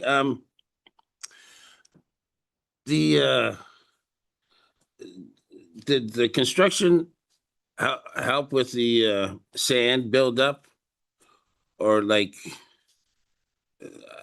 this is my concern, like $100,000 add-on is a hefty price. I'm just wondering if construction contributed to some of the buildup, and now the construction, are we still seeing the same problem? So through the mayor, the baffle wall has not yet been constructed. So the issue still exists today, which is why we're looking to get approval to get these works added, to get the baffle wall installed. It is important to note that the developer of this drainage improvement project is going to be paying the full cost. They are aware of the cost and they are supportive of it. Part of the reason that the sediment is accumulating in the lake is because of the position of the pipe, it was changed from the original position. As well, the pipe used to be steel and is now concrete. So the design engineer at that time did not foresee that this was necessary, but obviously as it came up during construction, we want to make sure it is rectified on a go-forward basis to reduce the amount of maintenance that's going to be needed to that pipe. I hope that answered your question. Thank you, Lindsay. Yes. Counselor Meady. Thank you, and through you, Mayor. Yeah, great. That was one of the great points I wanted to bring up was that the developer is actually covering the bill on this again, that they noticed that it was a problem right away and that they're working on it. That's great. Also that the silting in of our drains is a real common problem across most of our drains, and that the Peely Coastal Resilience has some great studies on that. And anything we could do to get him here faster to help maybe spread some knowledge, because yeah, it is a problem and a reoccurring problem, one that we need some more hands to help solve. So thank you very much for clearing that up. Through the chair, just to expand on that. So the Peely Coastal Group does plan to attend our council in August. They'll do a presentation. It will include that. But Mrs. Dean did provide some insight to us today when we met on this, that if residents are experiencing issues with their drain or they're noticing sediment buildup, they can always report a problem and reach out to Lindsay. I want to thank administration for this report. It's not too often that we see a change order for a drain. So I'm glad that we caught that there was an issue out there. Originally, when I first read it, I was like, how is this missed? And then, you know, it just goes to show how complicated it is to develop down there south of County Road 50. You know, I have a lot of reservations and a lot of red flags for developing south of County Road 50. And sure, the developer is paying for it, but those fees are passed along to the people that buy homes out there. And every single person that buys a home out in our area where it falls into the Drainage Act, every time there's maintenance done or an upgrade to the drain, they're paying for that. So it's very expensive to develop in a flood zone area. And I just want to say that again. At this time, all in favor of receiving and approving? It's carried unanimously. Drainage services for drainage works, our roster list, looking for a mover and a seconder, that the report be received and that council authorize the acceptance of the pre-qualified bidders for the request for proposals contained in this report. Moved by Deputy Mayor Shepley, supported by Councillor McGuire-Blaze. And this is something, it can be corrected, but this is something new that we did this year, I believe, Ms. Dean. And you go in order, you pick different ones as you go. Can you explain, please, how it works? This is something that I think we should be proud of, because we heard in the past that we went to the same engineer all the time. Sure, thank you. Through Mayor Bondi, we did have an initial drainage roster for engineering approved, but that was just a one-year trial to see how it worked. So we have come forward with a new roster for a 3-year term. What it allows us to do is distribute work to different qualified firms. So we're kind of diversifying the different firms we're working with. All of them have different specialties, and yeah, it definitely helps serve the needs of our residents that we can involve different firms and help spread the workload around, because there are a very limited number of drainage engineers across the province.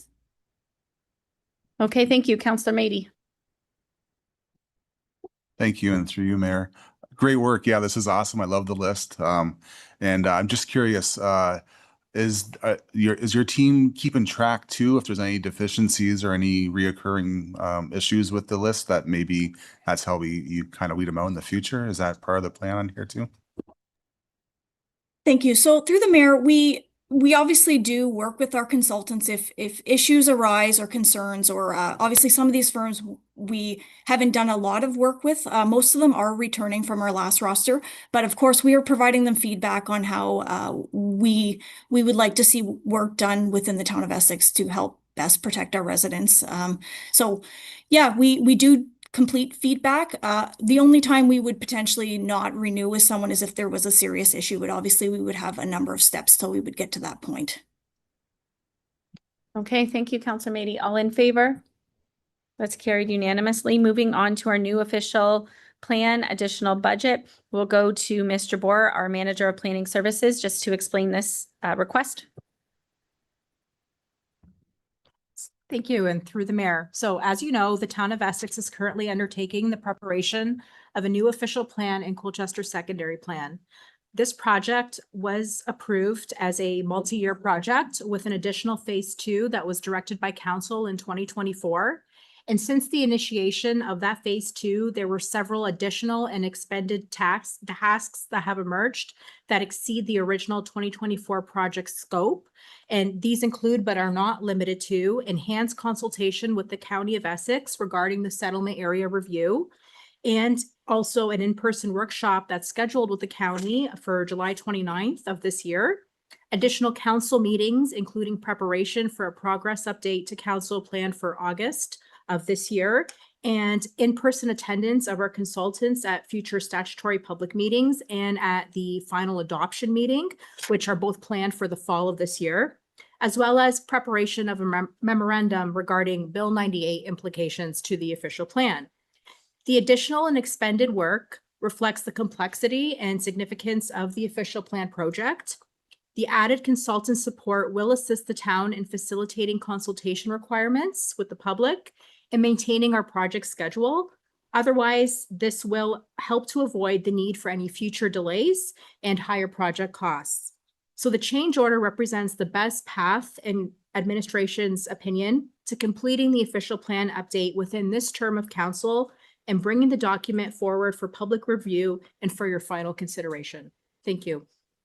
Thank you, Mr. Bohr. At this time, I'll look for a mover and a seconder that the council approve the additional budget of $36,993.38, including non-refundable HST from the Development Charge Reserve to fund a change order for additional consulting services required to complete the town's new official plan project. Moved by Councillor Mady and supported by Deputy Mayor Shepley.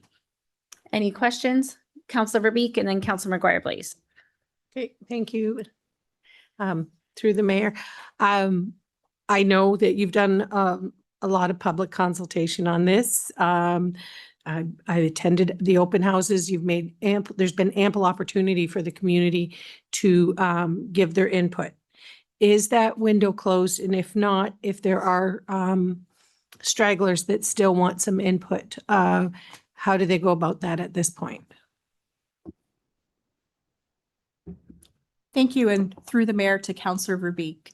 The window is certainly not closed. We are accepting comments until the end of July formally, so that we can include them in any statutory public meeting that will be brought forward in the fall. But even at the statutory public meeting, members of the public will be invited to either appear as delegates or provide written comments to council. And of course, comments will continue to be accepted until final adoption of the plan. Good question, Councillor Verbeek. Councillor McGuire-Blaze. Thanks through the chair. So this motion is just to get our final seal of approval, because we can't really say no to this, or can we? That's my first question. Through the chair, you can. What it would mean is we would postpone the entire project at this point until the next term of council. So it's not recommended. We're in the middle of a public engagement. And then we all know that when we defer project costs, they usually come in higher. This also addresses a lot of the feedback we received from council. So we knew that the initial draft needed some new direction.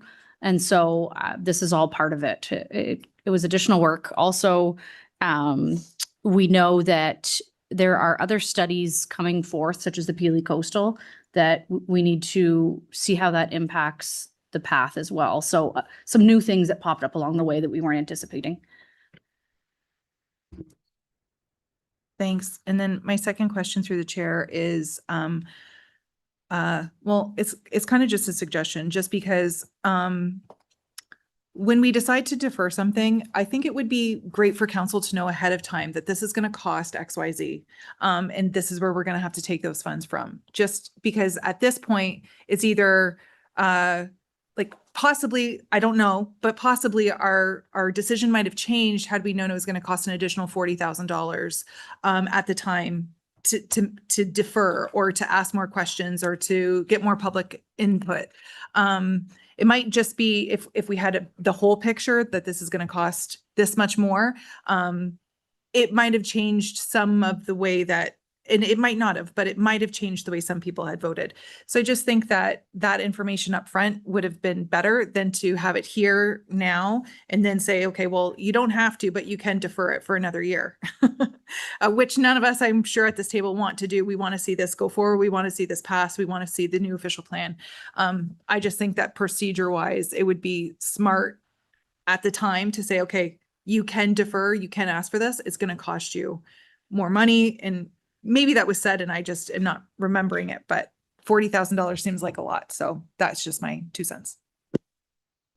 Any other member of council? Thank you. I will be supporting the request. I think it's diligent on our end to gather more public feedback. I think we've had a robust official plan process, but I also think since we started the official plan, we've had a couple major weather events that have really impacted Colchester South, in particular south of County Road 50. So I really want to take our time and study that area. So I'll be supporting this. Any other comments? All in favor? It's carried unanimously. Colchester Harbor service levels. We do have Director Morrissoot and Deputy CAO here. And we do have Mr. Klee who sat here for 2 hours. So welcome, Mr. Klee. Thank you, Mayor Bondi. And while we're pulling up the presentation, Manager Klee's just coming back from vacation, so he's happy to be here. So over the past few months, administration has been working on consolidating this report. So if council was looking at their agendas, you can see it's a 22-page, pretty comprehensive report. So there's a lot of detail in there. We're not going to go through the entire report, but I just wanted to highlight some of the key components in that report. So if we can go to the next slide, please. So the first thing I want to go over is just how the harbor is structured and what the lease looks like. Next slide. So the Colchester Harbor opens on an annual basis on May 1st and it closes Thanksgiving Monday each year. We offer 89 transient, monthly, or seasonal slips for watercraft up to 45 feet in length. And the town is actually the operator. So this is something a lot of people don't realize. We're the operator of the facility. We do not own the facility. The federal government owns it through the Department of Fisheries and Oceans, and we work with the Small Craft Harbors Division for this agreement. So if we go to the next slide, we can see the structure of what the lease agreement looks like. So all of the revenues, the town pays 20% of those revenues as part of the annual lease. So the past 4 years are outlined in how much we would have paid. So it's approximately $27,000 the past couple of years, $29,000 the year prior, and 2021 was a little bit lower as we were kind of that transition out of the COVID period. So prior to that, we could go back and gather a number of years previous to that, but these are the most recent numbers that I wanted to highlight. In addition, the federal government does provide funding to the municipality, so we do request funding on an annual basis, and this came as a part of a report of I believe last year when we weren't receiving funding from the government. So the funding structure that we've received over the past 5 years since 2021, you'll see those figures there. And we are working with the federal government right now on funding for 2026. So we don't know exactly what that looks like, but this federal funding is typically used for dredging. It has been used in other years prior to 2021 for other capital projects or maintenance that has happened. But it typically in most recent years, it's been used towards dredging of the harbor. So if you look at this chart or map, you'll see the area that's outlined in red is all of federally owned property. So you'll see the beach in the top left is municipal property, as is the area, the Colchester Community Center. Interestingly enough, there is a small sliver that we own, but the majority of the building is technically owned by the federal government. And then you'll see all the houses that are owned as well. So the full harbor area and the basin is owned by the federal government. Next slide. So if you look at this slide, you'll see what the annual operating costs are. So you can see on an annual basis, I included all fees since 2015. and it goes till last year, 2025. So you can see that the harbor operates on an annual basis at a loss. So we do have the revenues and expenses that are shown. So over the past, so 2025, we saw a deficit of 247,000, 2024, 248,000, 2023, 211,000, and 2022, 199,000. So again, the harbor is operating at an annual loss as a recreation facility. Next slide. In addition to the operating annual costs, these are the Colchester Harbor capital costs, the structure of what we've invested over the past, I think 2015 or 2010 is the oldest one that we have. So we consolidated all the projects that have happened since 2010, and all of those items equate to $1.56 million. Next slide. So in terms of service level information, so this is where you can go to the next slide. This is where administration had met and heard concerns from council and notices through a notice of motion. It was brought up through R2605-193 to review the service levels at the harbor. So administration met with representatives of the harbor and discussed the concerns. So we had a meeting, we heard what the concern levels that they had. Many of these concerns were addressed through our operations and just communicating with the staff on expectations and what we have to do. And I'll touch base on this a little bit later. But one of the biggest things that we found was it seemed like there was a miscommunication on what the expectations were. So in meeting with the user group, one of the biggest things that we found was the reporting structure of when there was a complaint or a concern. It wasn't always making it to the management staff to be able to address that problem. So we are really reinforcing the report a problem system. We've installed quite a bit of signage down there. We've added it to each gate where all boaters have to go to get to their boat. It's a QR code that they can scan and do that right at that time. So that is the biggest benefit for not only the harbor, but really any facility or roadway or any complaint or concern that the public has is use the report a problem, because it gets dispatched to the appropriate staff member to be able to address that concern. It's also trackable, where we can look at the request and we can respond and communicate with the resident. So if there's questions or follow-ups that have to happen, we can do that as an administration, and it's a lot easier.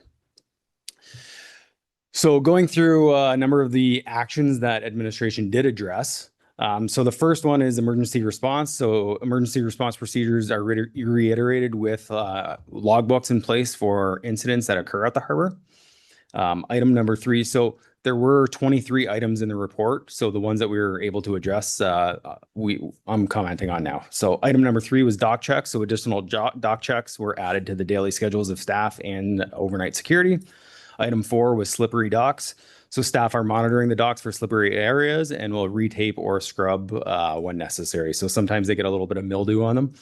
So we have a scrubber that we can go on the docks and clean those up. Item number 5, fishing areas. So this was one of the concerns about enforcement of the fishing areas. So signage was added to show the designated fishing areas, and we redid the large sign right near the kiosk to show what those designated fishing areas are, with small signage placed throughout.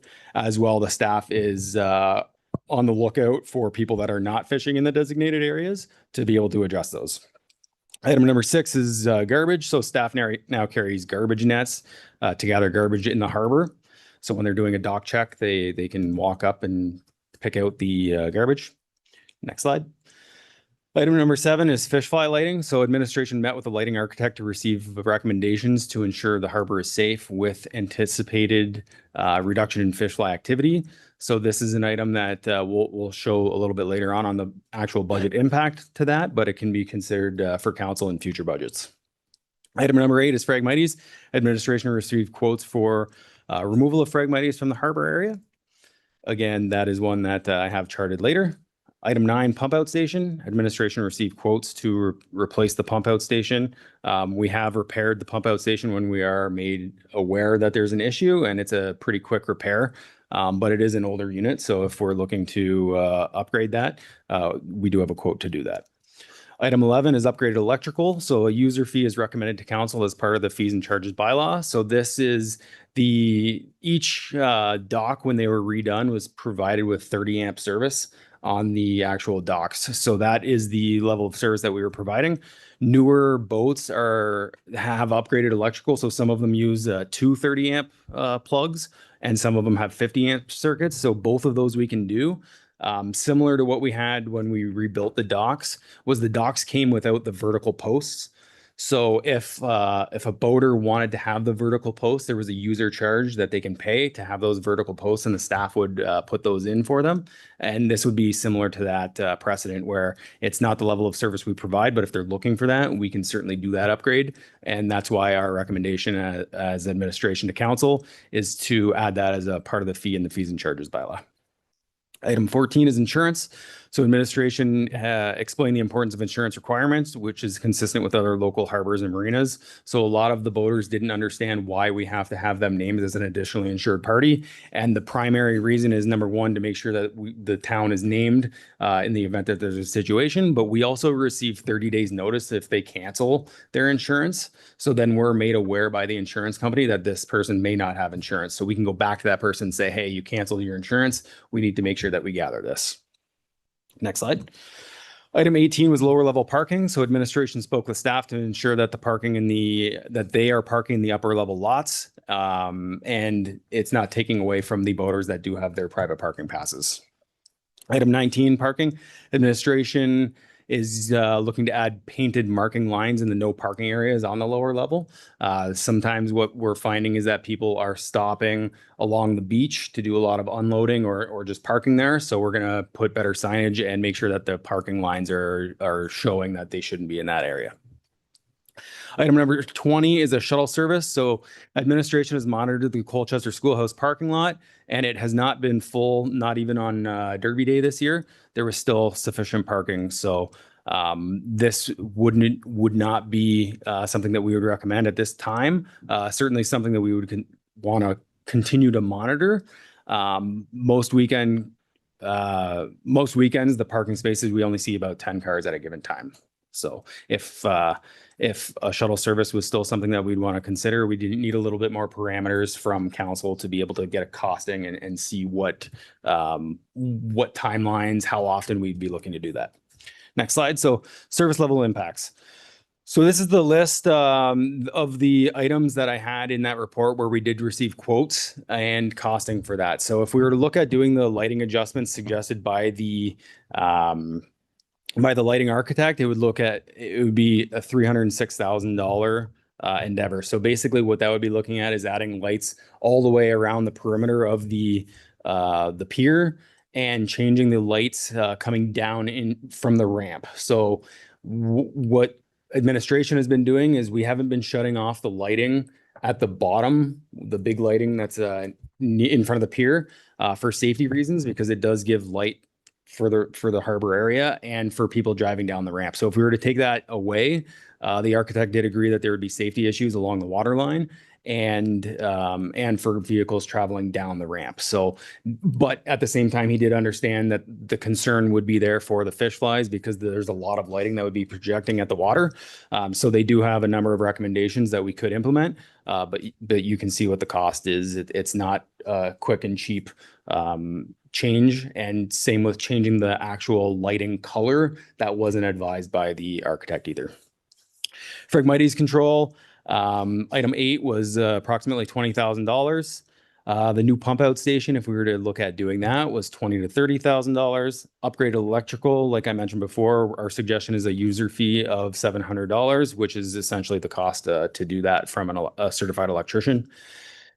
If we were to open up the harbor early, what we would be looking at is staffing costs of approximately, let's say, $4,000 per week earlier. So the reason for this is we open it on an annual basis on May 1st because we're making that transition from the arena season in early to mid-April to the harbor. So as soon as we get out of the rink, we start firing up the harbor and getting that ready.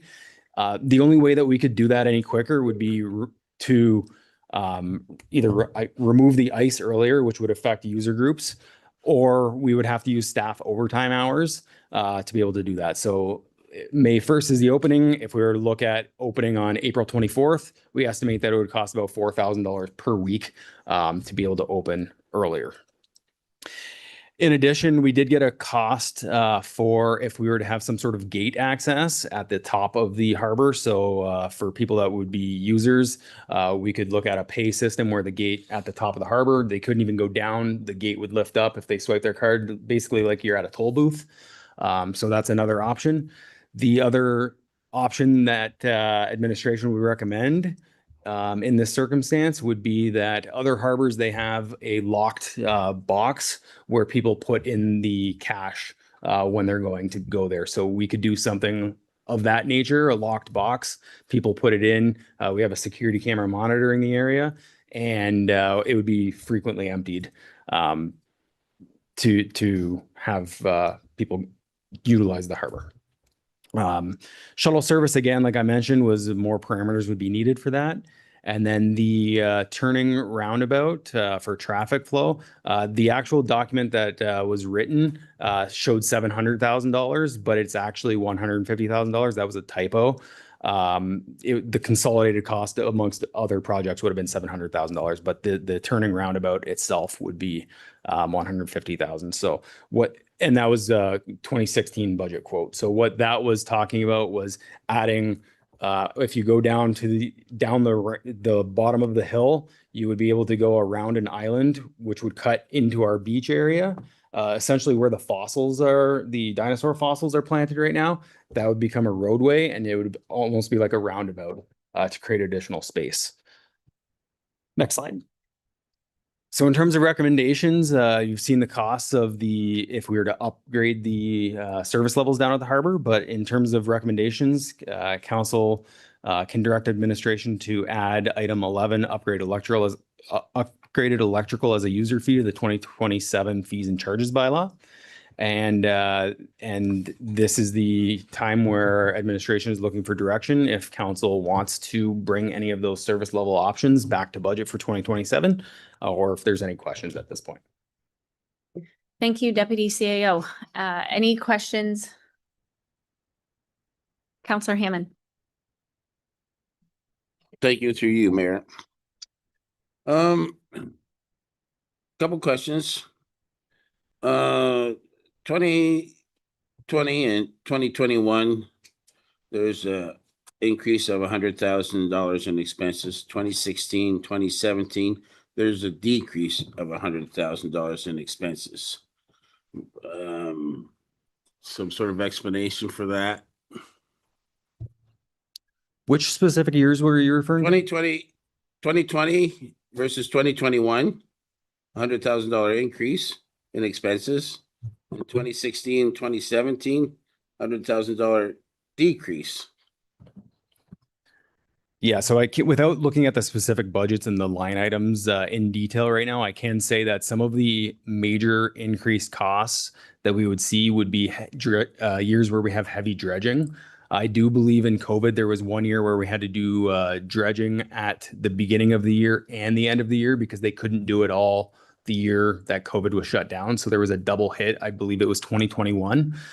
As well, you'll see some of the staffing increases in the expense column. The staffing increases because the minimum wage has gone up quite significantly over the past 5 years. Those are significantly impacting those line items because we have 16 hours a day, two staff on each shift. So 32 hours a day of staffing costs where those expenses would be coming from. Okay, just to follow up on that, do we have an annual operating expense? Like, I mean, just personnel, just the average operating expense as opposed to extra dredging, more docks and stuff like that, just operating the harbor. Do we have an annual figure for that? Are you referring to the annual budget that we have? What does it cost us to man that harbor, regardless of, before we do any work to it? Docking the boats, having people down at the kiosk, cleaning the beach, annual costs associated with that. I'm not talking about expenses as far as putting new docks in or fish fly remove, or well, that would be an annual cost, but something just averaging operating costs. Through the chair, this might help, Counselor Hammond. It looks like the average budget for dredging was around 55,000. So if you strip that out, it gives you a reasonable amount of what it costs outside of dredging, right? So we always try to align with budget. So, Provided we didn't put a new dock in. right, that doesn't include capital. This is operating expenses only. So if you take the expenses and back out in around 55,000, that's the annual budget.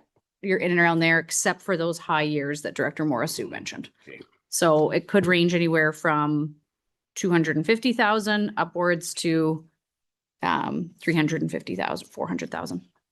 Okay, one other question regarding the operation during off-season. Is it possible just to have somebody down there on the weekends in April? Yeah, through the mayor. So there was a study, and it's an attachment to this report. So administration did in 2017, they did a study, and they actually did this during the off season. So it was not very successful. So just one excerpt from that report. It says administration scheduled the staff to be on site for a total of 7 weekends between October 11th and November 27th, 2016 from 6:30 a.m. to 10:30 a.m. During this period, of a total of 17 daily boat ramp passes were purchased at a cost of $12 per use, totaling $204 being collected as ramp fees over this 7-week period. The cost to have one staff on site during this period was $1,500, leaving a deficit of about $1,331.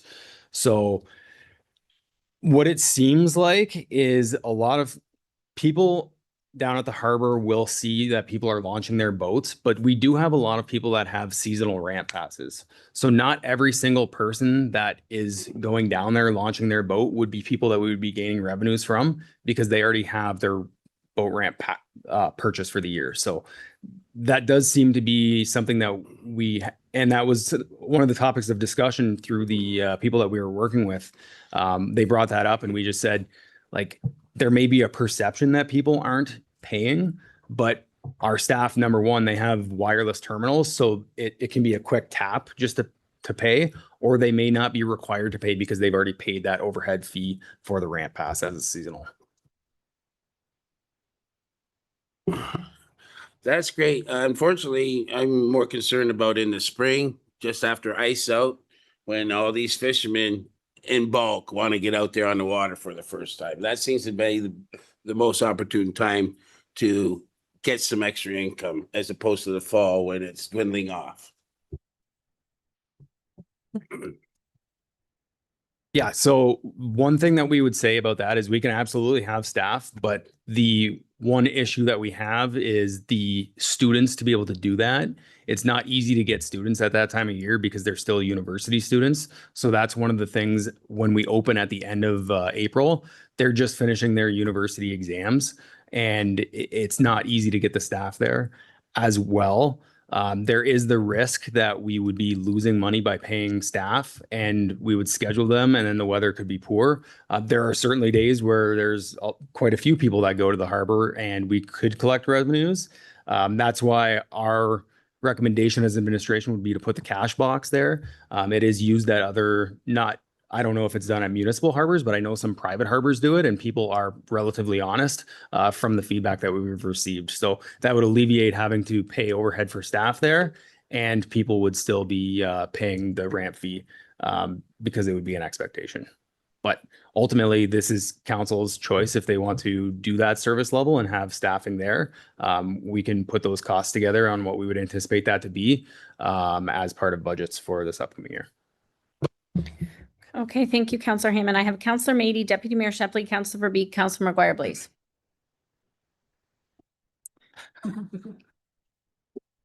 Thank you, and through you, Mayor. Thank you very much for all the work on this, Jake. You did Director Morrisseau. you did a great job. A lot of the points, you see the changes already happening down there, the dock checks. One of the areas that I think maybe a little more communication is that like the actual users are kind of responsible for their fingers as opposed to the main docks, just to help any complaints that might be happening in those areas still. So, and as far as what I would like to see come to budget would definitely be that pump out station. And I definitely totally agree with the added user fee for the electrical. I think that, and that's a great model for almost all of our recreational facilities. You know, we could supply a normal or basic level, and anytime that somebody wants a improvement, that it looks to the users to actually pay for that improvement rather than taxpayers.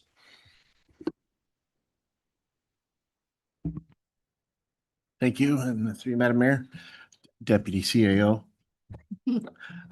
Just wanted to say, we agree on a lot of I agree on a lot of the things that Councillor Mady talked about. I think the cash box is a fantastic idea. I think most people are honest and you know, if there's cameras there and we see somebody's misusing it, we could always, once we have staff there, stop them from launching going forward. So that would be a punitive thing if somebody was caught cheating. I'm sure we could handle that. I agree with him about the waste pump out. I think that would be a great one to see at the budget time. The electrical one, I like that as well. The only question I would have is, so do we then guarantee that, or at least hope to guarantee that slip for that same boat user next year so that he's not then shuffled down and then has to pay that same fee again? And then I got just a couple other things after. Through the mayor, yeah, we would want to ensure that there's consistency with where that person is. I mean, I can't sit there and say for 100% certainty that wouldn't change, but if it was a requirement to make a change at our direction because of operational needs, we would certainly work with that person to make sure that those plugs are relocated. Thank you. I think that's great. I think it would behoove them to probably lock in for the following year once they've paid that money. The other question I have is where do our slip fees range? Like, are we below market, above market? Where do we sit with our comparators in the area? Through the mayor. So from our research, if you're looking at a 25-foot boat, we're really comparable to the other municipalities. We can't compare ourselves to Windsor. Their fees are very high and they're sold out. So we try and compare ourselves to the local, more southern end. Now, same with Leamington, right? We can't really compare ourselves very well with Leamington because they are a commercial, industrial fishing harbor, marina. And they have like the federal funding for the ship, the ferry, yes. But with their 25-foot boat range, from what we see, we were comparable with that. It's when they get to larger size boats where their fees grow as the boat gets bigger. So we have a set fee. I believe it's just under $50 per foot that we charge. And it does look like it's comparable. We also are not selling out the harbor right now. So I also think that we're being competitive in that aspect. If we increase the fees too aggressively, then we would risk people not coming back. But we have been raising the fees the past few years, knowing that there are economic pressures. There's also increased expenses that we're experiencing just with the minimum wage and security increases and that stuff. But we try not to be too aggressive in our approach. But we do have to, with some of these fees, and especially depending on the level of service, if there is an increased level of service that council is looking for, we may have to look at doing some offset with user fees to be able to accommodate those things. Otherwise, it's going to be the taxpayers in general that are essentially paying for that. Thank you. Okay, I have Councillor Verbeek and then Councillor McGuire-Blaze. Through the mayor. Most of my comments have been covered by colleagues here, but just thank you for this report. I think that anything that isn't really a budgetary item, you seem to be already addressing. And I think that's excellent. And I think this is a great document with, some history. And a lot of us on council didn't have all this information, and some real good suggestions moving forward. I really liked the lockbox myself as an option, and certainly increasing to the 700 for the extra power. And a lot of the other recommendations, but good report. This will be a handy tool moving forward for the next council and the next budget deliberation. Thanks through the chair. My only question, a lot of my questions were answered, but if we go ahead with option or item 11 and increase the fee for the hydro access, is that a one-time cost, or is it every year they pay the fee? Okay, that's my question. Yeah, it would be a one-time fee. It's the initial infrastructure that we would need the electricians to buy the plugs, do the installation of those units. So it would then be on that pedestal for the person year over year. So it's a one-time fee.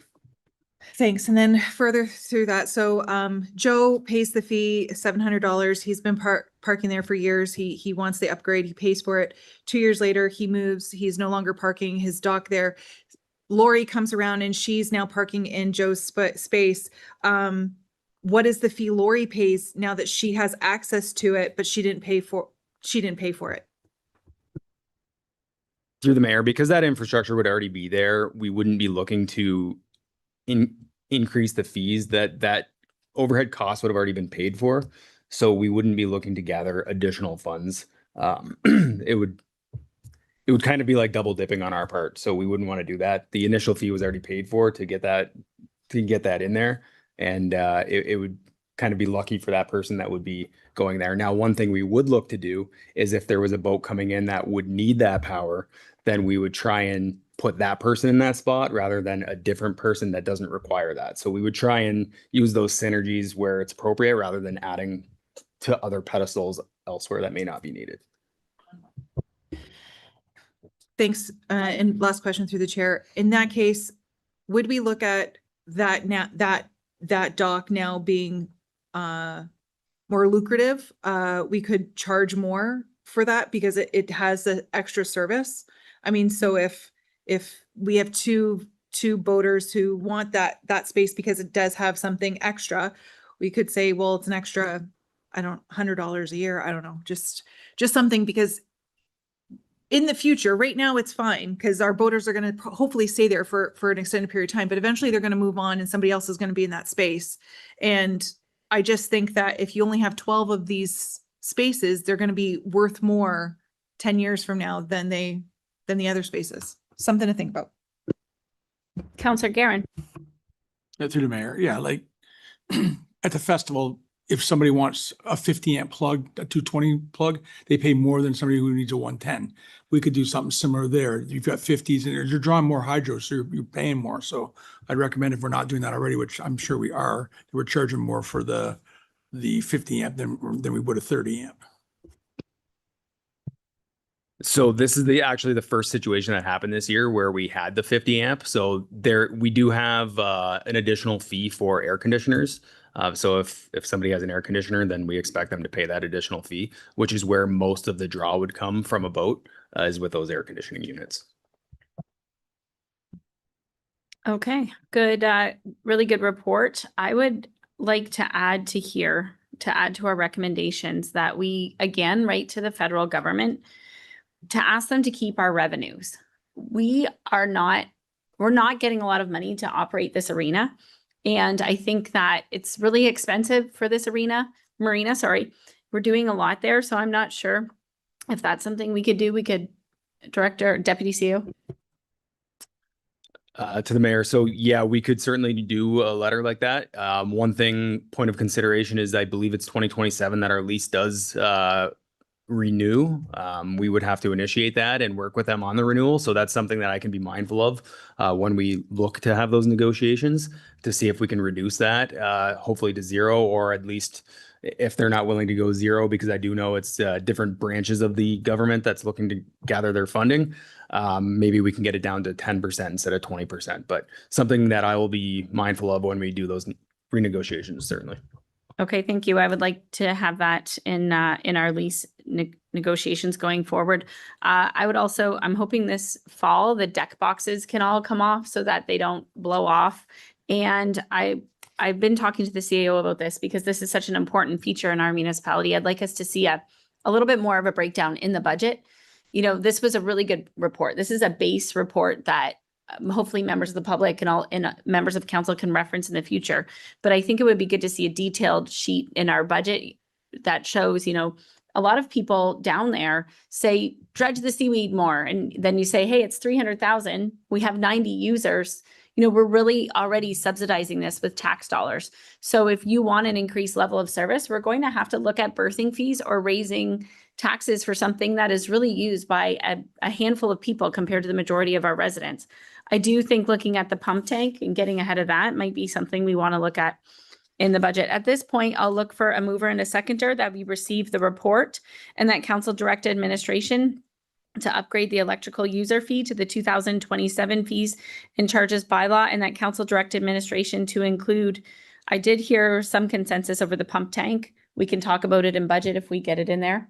Is that the only item for now? That's the only. Councillor Hammond? Yeah, through you, Mayor. I like what Councilor Drusevich. Through the chair, so annually in December, we bring the report on the fees and charges, and any additional or changes that are substantial, we would summarize in that report. So council could debate the model there, and we can bring a couple of proposed solutions based on this conversation. Okay, and sorry. So thank you, and to you again, Mayor. So then does that change this right now? Because we're going to approve the $700 user fee. So do we have to pull that out now and wait until our? Through the chair. So I'm just going to take a look at the motion. I believe that we wouldn't have to take it out because this is getting incorporated into the 2027 fee schedule. So everything would come in December in that report. Okay, and I'd like to also add to the motion that administration negotiate the next lease with the federal government to try to reduce the revenues paid to the federal government. Something like that? You got it? Okay. All right, we have a mover, Councillor Mady, supported by Councillor Allard. All right, all in favor? And that's carried unanimously.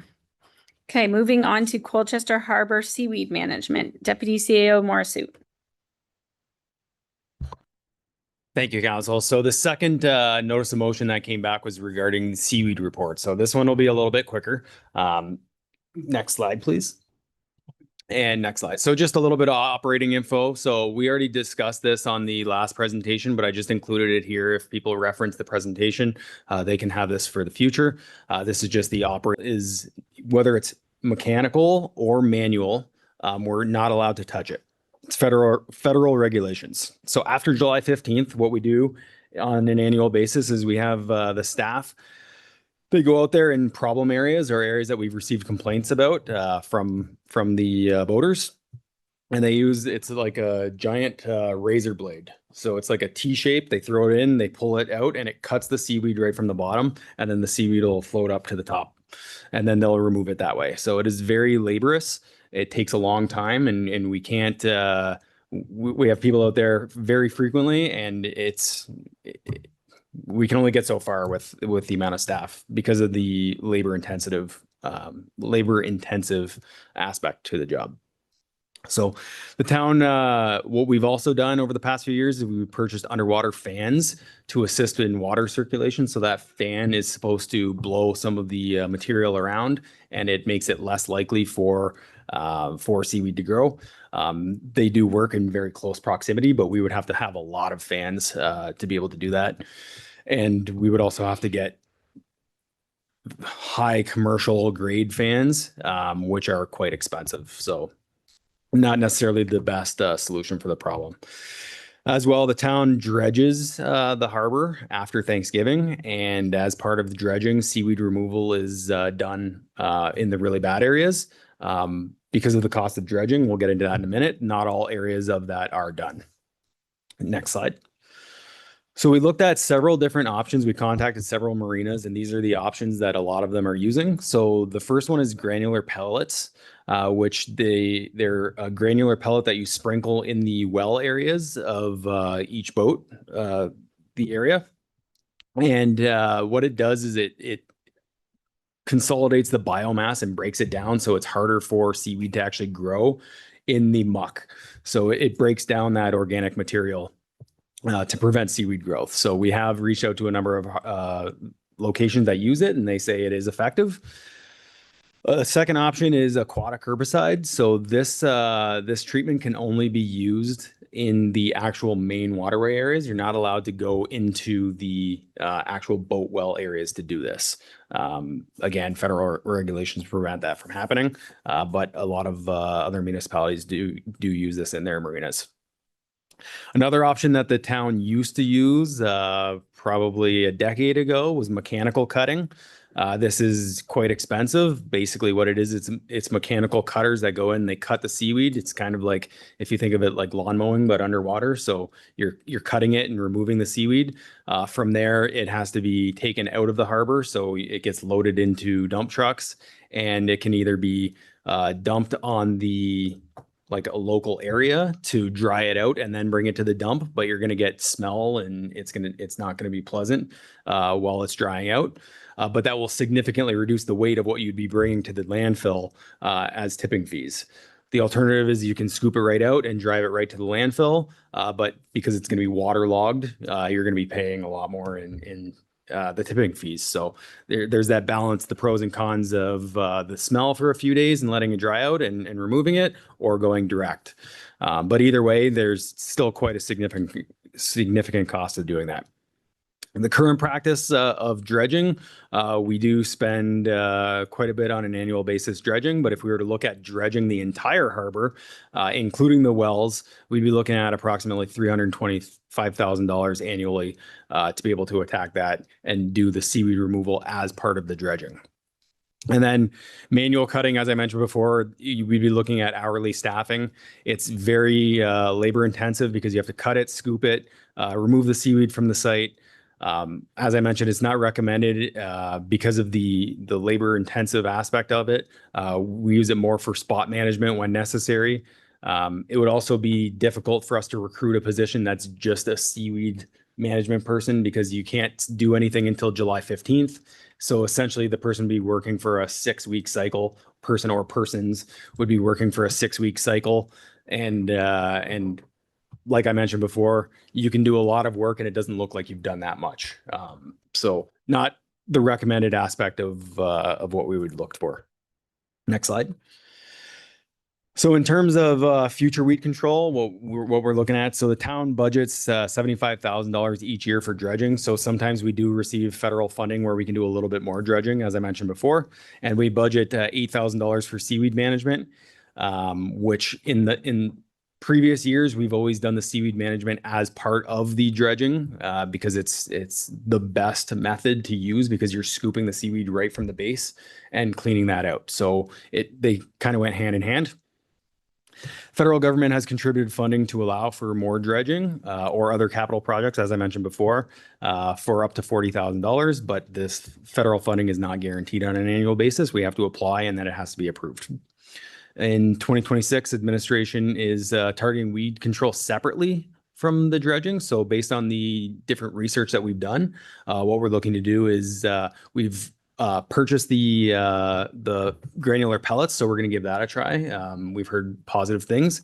Of course, it will take a little bit of time because of the extensive seaweed that's in there right now. So we're going to use the granular to break up that biomass, and we'll be hopefully be able to report back to council on its effectiveness for budgets for 2027.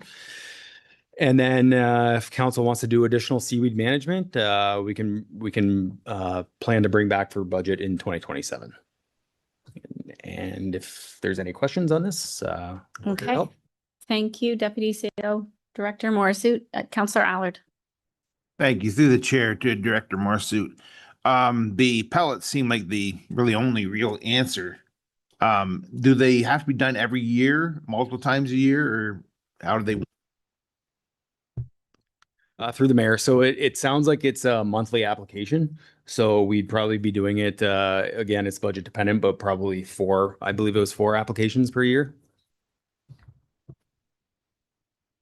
Okay, Counselor Meady? Thank you. And through you, Mayor, to Deputy CAO. The raking or the cutting of the seaweed, is that something that one of the users can help in? Like if you have a slip there, can you move your boat out and kind of rake your own seaweed? Through the mayor, we certainly wouldn't want them to be using the razor blades because those are quite dangerous. Our staff have to wear gloves. Like it is essentially like a straight bladed razor, like if you're shaving your face, but it's like 3 feet long. So I would not suggest doing that. But if there was a problem, if there was surface seaweed, then people can certainly use a net to scoop it out. Or if there is a problem, they should be talking with our staff, and our staff can look and see how they can best accommodate. Thank you. And then just the granular pellets, is it better if we rake the seaweed first, then put the granular pellets down to start with, or does it matter? I'm going to pitch this one off to Manager Klee. Through the mayor, the granular pellets will basically get down to the biomass. So it doesn't really matter if you do it before you cut the seaweed. It'll just help break down that decomposing seaweed that's been sitting down there for several years. So it doesn't really matter that you do it with it or before it. As long as you're doing it consistently, it'll help keep that biomass from building up. It's going to take a few extra applications probably to get it started, get it established. Just because we have never done this process. We kind of learned this from some of the other marinas that we've been talking to. And something else that I want to speak to, you said some of the other boaters can do what they can do to kind of minimize the seaweed in their wells. Just motion from their boats. If your boat sits there all the time, the seaweed will grow around it like crazy. But if you just fire up your motor and kick up the dirt around it, it'll help minimize that seaweed growth. That extra that's why there's no seaweed that's usually growing in the travel areas, because the constant motion of the water. Okay, at this time, I'm going to look for a mover and a seconder that the Colchester Harbor Seaweed Management Report be received for information. Counselor Guerin, Counselor Allard, all in favor? It's carried unanimously. Office of the CEO, we have our outstanding council resolutions as of June 1st. I'll get a mover and a seconder, get it on the table, and then we can discuss if need be. Moved by Counselor Verbeek, supported by Counselor Hammond. Any questions? I do have one. Property standards bylaw, that's something that council continues to get a few questions for here and there. Just wondering if Director Malin-Droucolo can provide an update on that particular report coming to council, please. Thank you, Mayor Bondi. Yes, through you. Our property standards bylaw is one of our more complicated bylaws to deal with and to change. So what we're doing is we're going to be addressing that bylaw in incremental stages. The first stage that we're looking at is to address recreational vehicles. So that's actually done in coordination between our recreational vehicles bylaw and our property standards bylaw. So we're looking at that one first, and we're hoping to bring that in August or September. And then we're going to move forward throughout next year to make additional changes to the property standards bylaw. Okay, thank you. CAO Drusevich. Through the chair, just one new addition to this report that wasn't present in past reports is a new appendix, Appendix B, that references all completed motions since the last report. So the goal is that we're going to continue to compile all the completed motions. And that way, when we do the end of term wrap up report, everything's readily available through that appendix. So just something to check out. Thank you. Just looking at it now. So if we took a snapshot of this one, and then we're going to get one probably sometimes late fall, mid winter or early winter. If any of these days change, can you highlight it? Just for example, right now on record, Mayor Bondi had a notice of motion reviewing the development standards manual. It says summer 2026. When we open it again, I'm wondering if it's going to say fall 2026. And if it says fall 2026, I'd like it to be highlighted that it's changed. Because I have noticed in the past that sometimes things have changed, especially that one. It's very outstanding from a meeting, a couple years ago, I asked developers to meet. So I'm kind of really hoping that that one comes summer 26. Thank you. And we have a motion on the table. And okay, one more thing. Before we, the Harrow Parkland Master Plan, in there is, we were talking about doing a dog park at the Pollard Diamonds. At this point, I've received a lot of feedback. I'm sure Councillor Hammond, being the Harrow rep, has received a lot of feedback. I'm wondering if we could put a pin in the dog park again at the Ball Diamond till the new term of council and start looking at potentially what it's going to cost for other locations. I don't want to give the green light to having that dog park at the Pollard Diamond after I did have robust public consultation on my social media. So wondering if there's any appetite from council to, if we could put a pin in that dog park location. If anybody's seen the social media comments. Deputy Mayor Shepley? Yeah, I think we need to put a pin in it for now. I agree with you on that one. Okay, so as of right now, what I will do is I will ask for a mover and a seconder that the outstanding reports be received and that council just pause the dog park going to Pollard Diamonds until the new term of council can have more discussion, if that's okay. Okay, we have a mover and a seconder?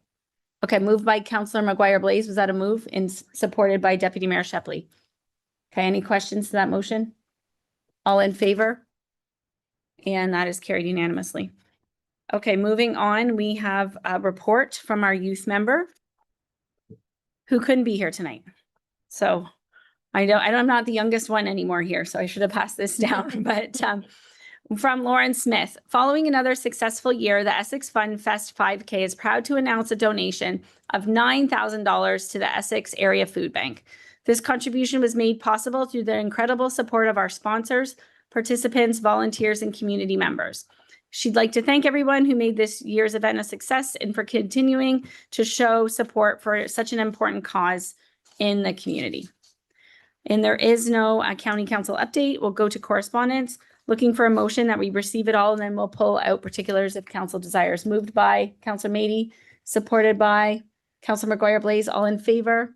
Any items that council wishes to pull out? Going once. Councillor Verbeek. Just item 13.1.1 from the City of Mississauga for a provincial review of women and children experiencing intimate partner violence. I'm trying to pull the letter up. It was days ago I read it. I think you all probably read it. They're looking for more funding for support at the shelters, for adequate length of stays in emergency shelters. Either way, I hope that we can just support this resolution by Mississauga. Thank you, Councillor Verbeek. So that's moved by Councillor Verbeek. Looking for a seconder, Councillor McGuire Blaze. And I'll just read the first sentence. Whereas women and children are experiencing intimate partner violence, they rely on emergency shelters as a critical component of their safety, recovery, and transition to stable housing. And the rest of it is on our agenda if you see it. I think that's a great idea to support. Any other questions on this one? All in favor? That's carried. Any other items of correspondence any members wish to pull out? Just myself, 13.1.3, the Essex Windsor Solid Waste Authority. There was some wholesome minutes here talking about how they are looking to get a report on live streaming their meetings. So that's something that we can stay tuned to follow. I think that'll be great if they could live stream their meetings. The other thing is we did at 2 or 3 council meetings ago, we sent a letter to Circular Materials asking that they provide us with diversion rates. When Essex Windsor Solid Waste Authority was in charge of recycling, they provided us with diversion rate report every year on recycling. So we actually knew how much we were recycling. Now the province is mandating things like the green bin and recycling, but we don't know our diversion rate. So the Solid Waste Authority is having a delegation with the ministry at AMO and they're looking for letters of support to support them, and we already have one. So I'd like us to send our already done letter to the County of Essex, and they can build their file to bring to AMO. How can I do that, Director Malonjukulo? So through the chair, that letter was moved by Councilor Verbeek and Councilor Allard. So if they want to make a change to that by adding that it also go to the county, they can move and second that again, and then council can decide to vote on that. Okay, moved by Councilor Verbeek, supported by Councilor Allard, if that's okay, councilors, that we send that letter to the county. All in favor? And that's carried unanimously. Oops, I guess I'm talking. Any other items of correspondence? Okay, moving on to correspondence to be received and supported, the Ontario Disability Employment Network. Looking for a mover and a seconder that the correspondence be received, asking council to proclaim National Disability Employment Awareness Month in the town of Essex be received, and that council proclaim October as National Disability Employment Awareness Month in the town of Essex by adopting the following resolution. First, we'll get a mover and a seconder. Moved by Councilor Hammond, supported by Councilor Allard. Director Malonjukulo. Whereas each October National Disability Employment Awareness Month is observed across Canada to recognize the workplace contributions of people who have a disability and to advance the understanding that disability inclusive employment is essential to building strong, equitable communities. It is also an opportunity to acknowledge that there is still more work to do. People who have a disability remain one of the most underemployed groups in Canada, not due to a lack of skill or motivation, but because systematic and attitudinal barriers continue to limit access to equitable employment opportunities. And whereas access to employment is a fundamental right affirmed by the United Nations Convention on the Rights of Persons with Disabilities, which Canada signed in 2007, people who have a disability are full contributors to our communities as neighbors, professionals, consumers, and taxpayers. With an estimated 1 in 5 Canadians living with a disability, a number that continues to grow, the impact of employment barriers extends well beyond the individual. It affects household economic stability, local spending, civic participation, and the social cohesion that makes the town of Essex a place where people want to live, work, and build their lives. Disability inclusion is a community-wide priority, and your proclamation is a public act of leadership in affirming that. And whereas the business case for disability inclusive hiring continues to strengthen, a 2023 report by Accenture found that companies leading in disability inclusion achieved 1.6 times more revenue, 2.6 times more net income, and twice the economic profit of their peers.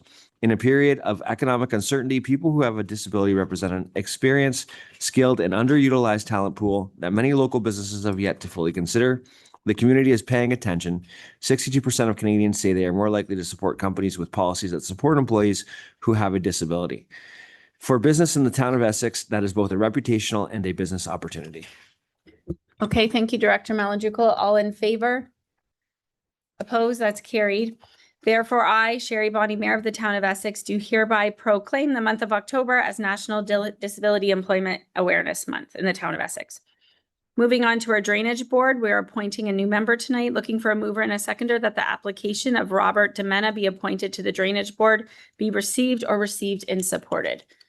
Looking to council. Receive and support, Councilor McGuire-Blaise. Receive and support. Seconded by Deputy Mayor Shepley. Any questions? All in favor? It's carried unanimously. Moving on to our committee meeting minutes, we have Coam Park Advisory, Essex Festival Committee, and the Finance Committee. Moved by Councilor Verbeek, Councilor Mady. Any questions? Seeing none, all in favor? It's carried unanimously. Oh, I think we have some new business. Councilor McGuire-Blaise.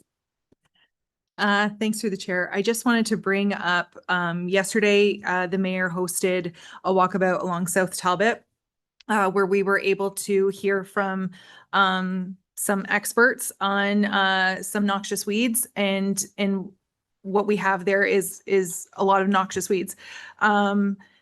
Invasive species, I guess. And I do recognize that most of it is on, the south side of the fence, which is, the responsibility of the MTO in the province.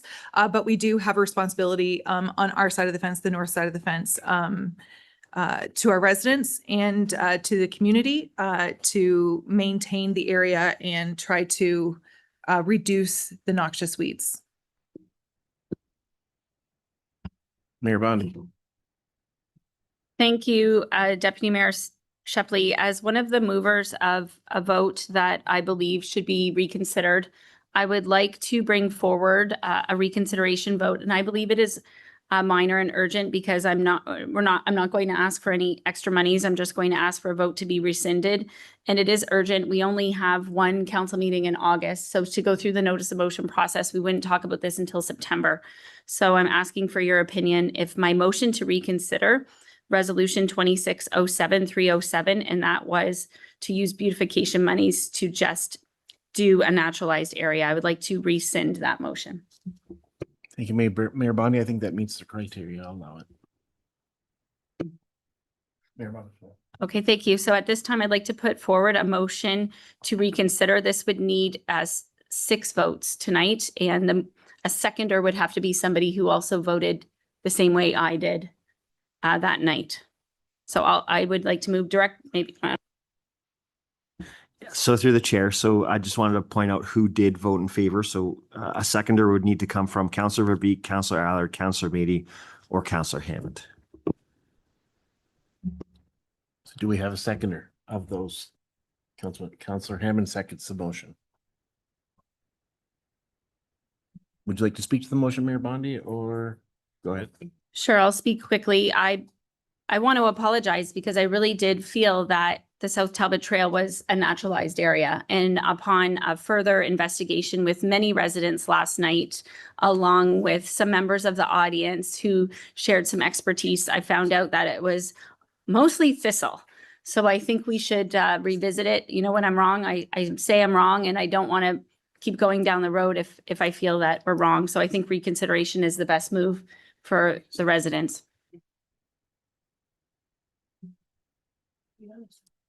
Just one question to the clerk. Is anybody allowed to speak to this now, or are we voting? Yeah, so through the chair, the motion is down on the table to rescind that original motion. It's not to make any new motion yet. So if this motion gets rescinded, then somebody can go ahead and make a new motion. We need 2/3 of council in order to rescind this. So 6 people, you are allowed to speak to the motion. Would anybody like to speak to the motion at this time? Councillor Verbeek.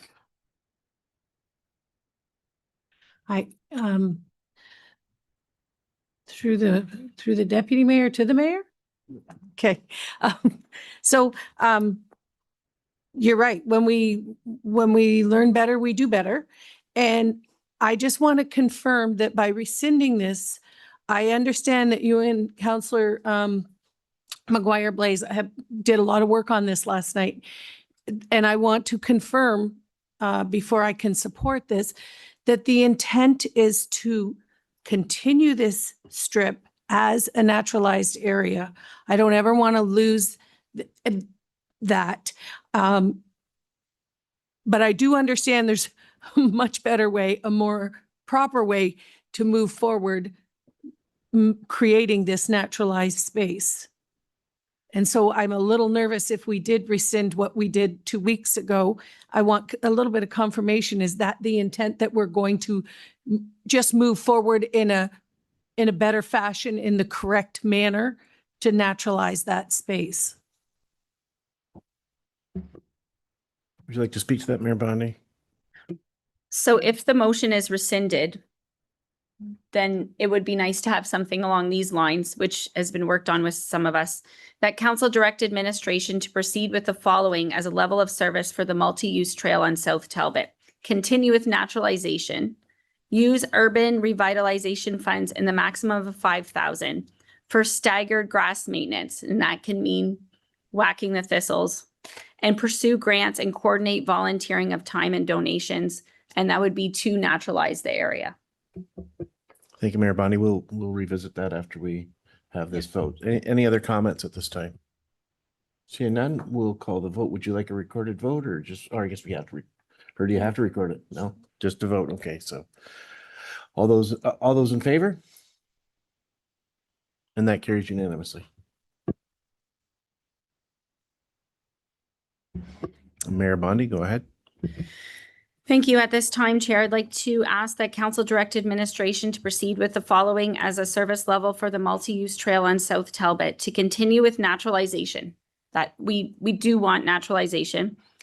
use urban center revitalization funds in the maximum of 5,000, which is what we were using before.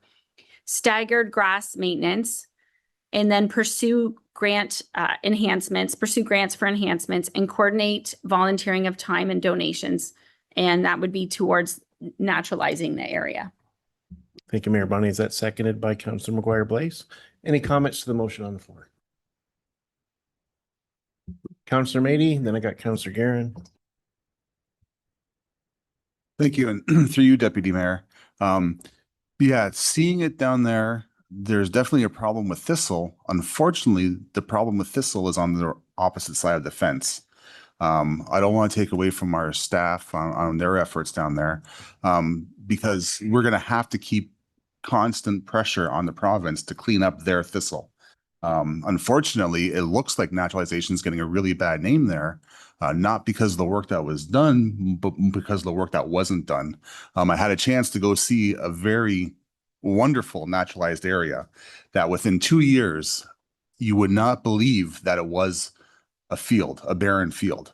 To see how thick, lush, and beautiful that area is, and what could have been done there and wasn't, is really disappointing.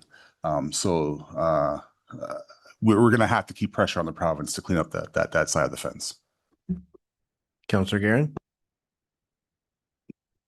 Yep, through the chair. Yeah, we have to tie something in that motion to a letter to the MTO. There's really nothing in the motion about that.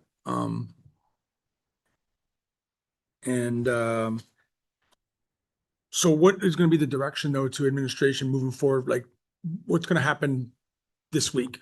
Are we cutting it? Where are we cutting it? How's that going to work? Who do I, go ahead. Yeah, go ahead, Joe. So through the chair, I wanted to speak to the MTO letter. So we did send a letter to the MTO this week asking them to provide us some details on their plans with how they plan to mitigate the noxious weeds in that area and the thistle. We're going to follow up with them if we don't receive a response. CEO Gorsuch. Through the chair, I'll let Deputy CEO Morsuit fill in any gaps, but our understanding is that the mowing would prioritize areas where there's heavy thistle. And so currently on our side of the fence, that's where the grass maintenance would occur. That's the intent of this motion, is our understanding. Councillor Verbeek, you had you next.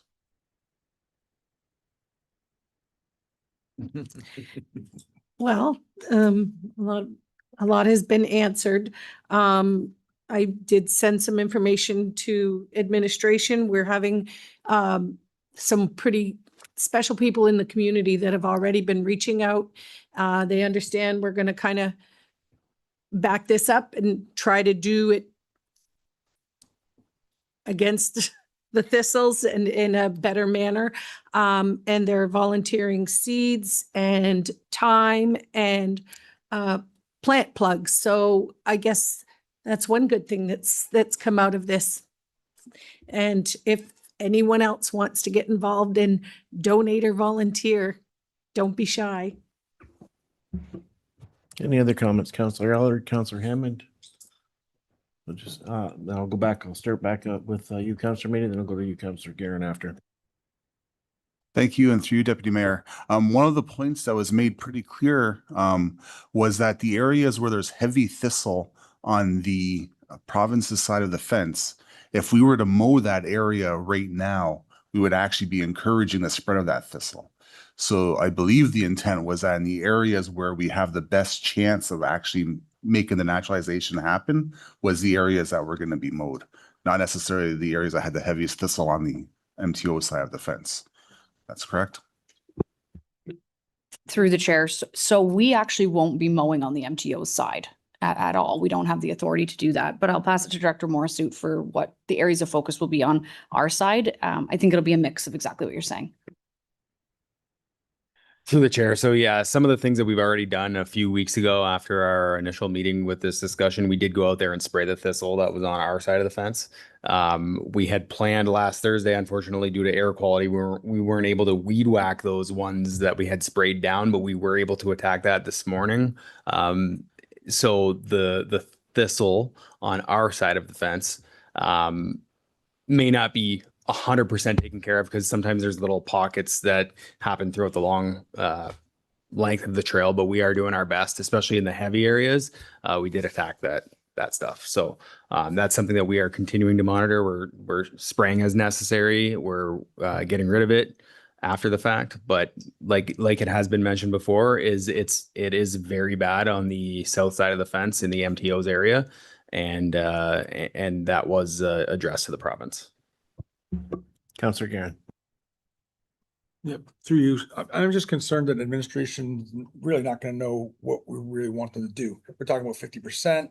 Now I'm hearing we've sprayed it and spent money spraying, and then we're going to go cut. We're like, I don't know if there's a clear picture of what we're going to do, and if now's the time to actually do it. Because in 2 weeks from now, the spread of will be pretty much done, right? All the blooming and that, but you still have thistle. Is that what I'm understanding? Like, do you know starting tomorrow what you're gonna go and cut? You're gonna cut what we just sprayed? Through the mayor. So my understanding is that any areas that do have thistle, we would be going out there and mowing and attacking those areas. So if you really look towards the Civic Center area, that was a really bad area. So we'd be looking to mow that area back where that dense concentration is. And then we would be spot addressing the rest of it throughout the rest of the pathway. That's my understanding. If I'm incorrect, then that can be said to us. But another thing that we would be doing in the future would be working with, we have been reached out by community members to do those donations. So we'd be looking at working with community users. Maybe we even have a day where we do a planting session similar to what we did with IRCA at the soccer complex, where we can work on some of those pockets and put the plugs in, seed some areas, maybe those areas where it was dense thistle that we had to address. That might be a great area for us to use the tiller and chew up that ground for a seeding location if we have donation of seeds. So that's my understanding of what we're looking at. So further that then, but again, we're only to a maximum of 50%. If the need is more than 50%, what are we doing? Like,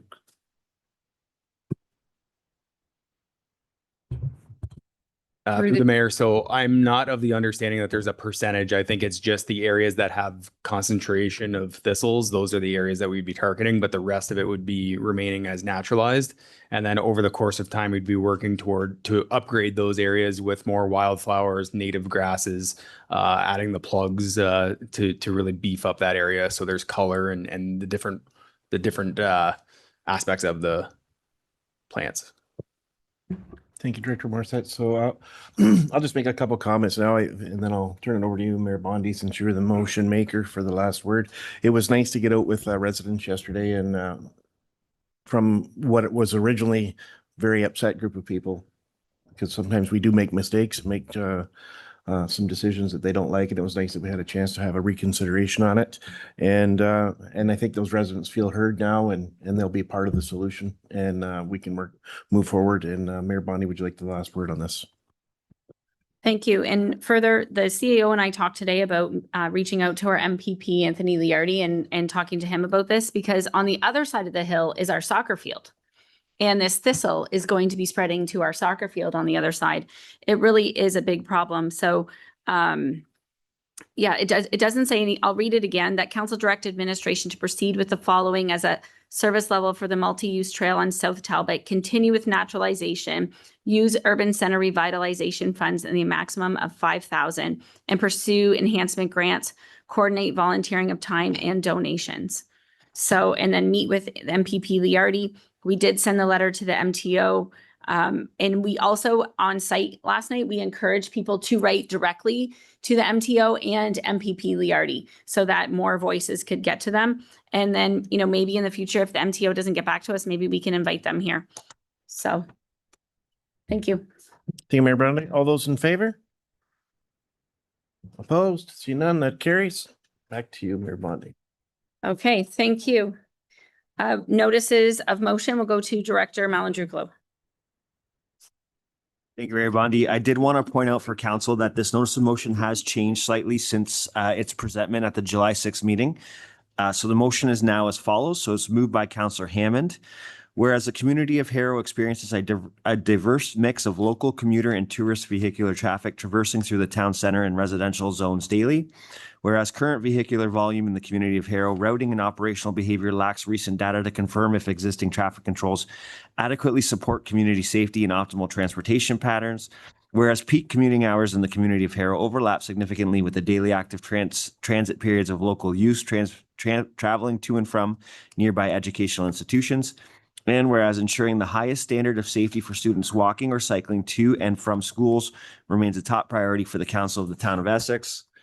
Therefore, be it resolved that Council of the Town of Essex direct administration to install traffic counters at the following locations with the intention of determining whether or not it is advisable to procure a traffic engineering consultant to complete a comprehensive traffic study report for the community of Harrow with the intent of improving traffic safety as it relates to students. And the two areas would be Walnut Street North within 50 meters south of Center Street East and Sinisac Street East within 50 meters east of Queen Street. Okay, thank you. And I want to assume that the traffic counters will be there when it's back to school time, not during the summer. Moved by Councillor Hammond, needing a seconder. Councillor McGuire Blaze. Councillor Hammond? Yeah, this is what I've been trying to get taken care of all along for some time now. Get an idea of the traffic that's being diverted through town through various stop signs and stoplights. I'd like to get an idea as to we have an idea where they're concentrating and why they're using these routes. I'd just like to get a number and see if it's worth having having get reviewed more. This should help with the looking at the traffic that's going down Arthur, where we request earlier for a four-way stop at Arthur and Munger. This will help with this one on Sinisac Street will help count some of that traffic there. So I'd appreciate it if everybody can see passing this through. Deputy Mayor Shepley. Thank you. And through you, Madam Mayor, I'm just wondering, I know we're in the middle of our transportation master plan. I'm just wondering if admin can speak to that, whether this report would be encompassed in that already, or are we doubling the workload? Or I'm just trying to understand how this is going to affect that. We also have some apartment buildings that are looking at to go up in those areas, but will certainly change these travel patterns again in the near future. So I'm just wondering what administration's point of view would be on this. CEO Drusevich. Through the chair. So our understanding is that intersections such as this would be analyzed through the transportation master plan. But in speaking with Councillor Hammond, that report is likely not to come back until next year sometime. And due to the safety concerns on his end, he wanted that information sooner than the findings of the transportation master plan. But it wouldn't be encompassed in there, and it would also have overlays from other town studies such as the official plan to incorporate future growth within it. And then just to follow up to that, I'm just wondering, what would the cost of this study be on top of the transportation master plan, if you would have a rough idea what we're looking at spending? Through the chair. So we understand there is no study at this point being requested. So it would be very nominal costs that are already within our operating budget for the counts. If it was to be determined that the counts justified a study that was ad hoc outside of the transportation master plan with increased urgency, then we would have to incorporate that into the 2027 budget would be administration's recommendation. And it could be anywhere from 100 to 200,000. Councillor McGuire Blaze. Thanks to the chair. You asked the question, but I don't know if you got an answer and I didn't hear it. Are we looking to do this in October after the school starts in, or are we looking to do it now? Councillor Hammond. It would be make more sense to have it done during the school year, but it could be done now as well. Just have to subtract the school traffic. I can, in retrospect, the the delegate tonight that was concerned about the four-way stop on Arthur Street, then it should be done during the school year.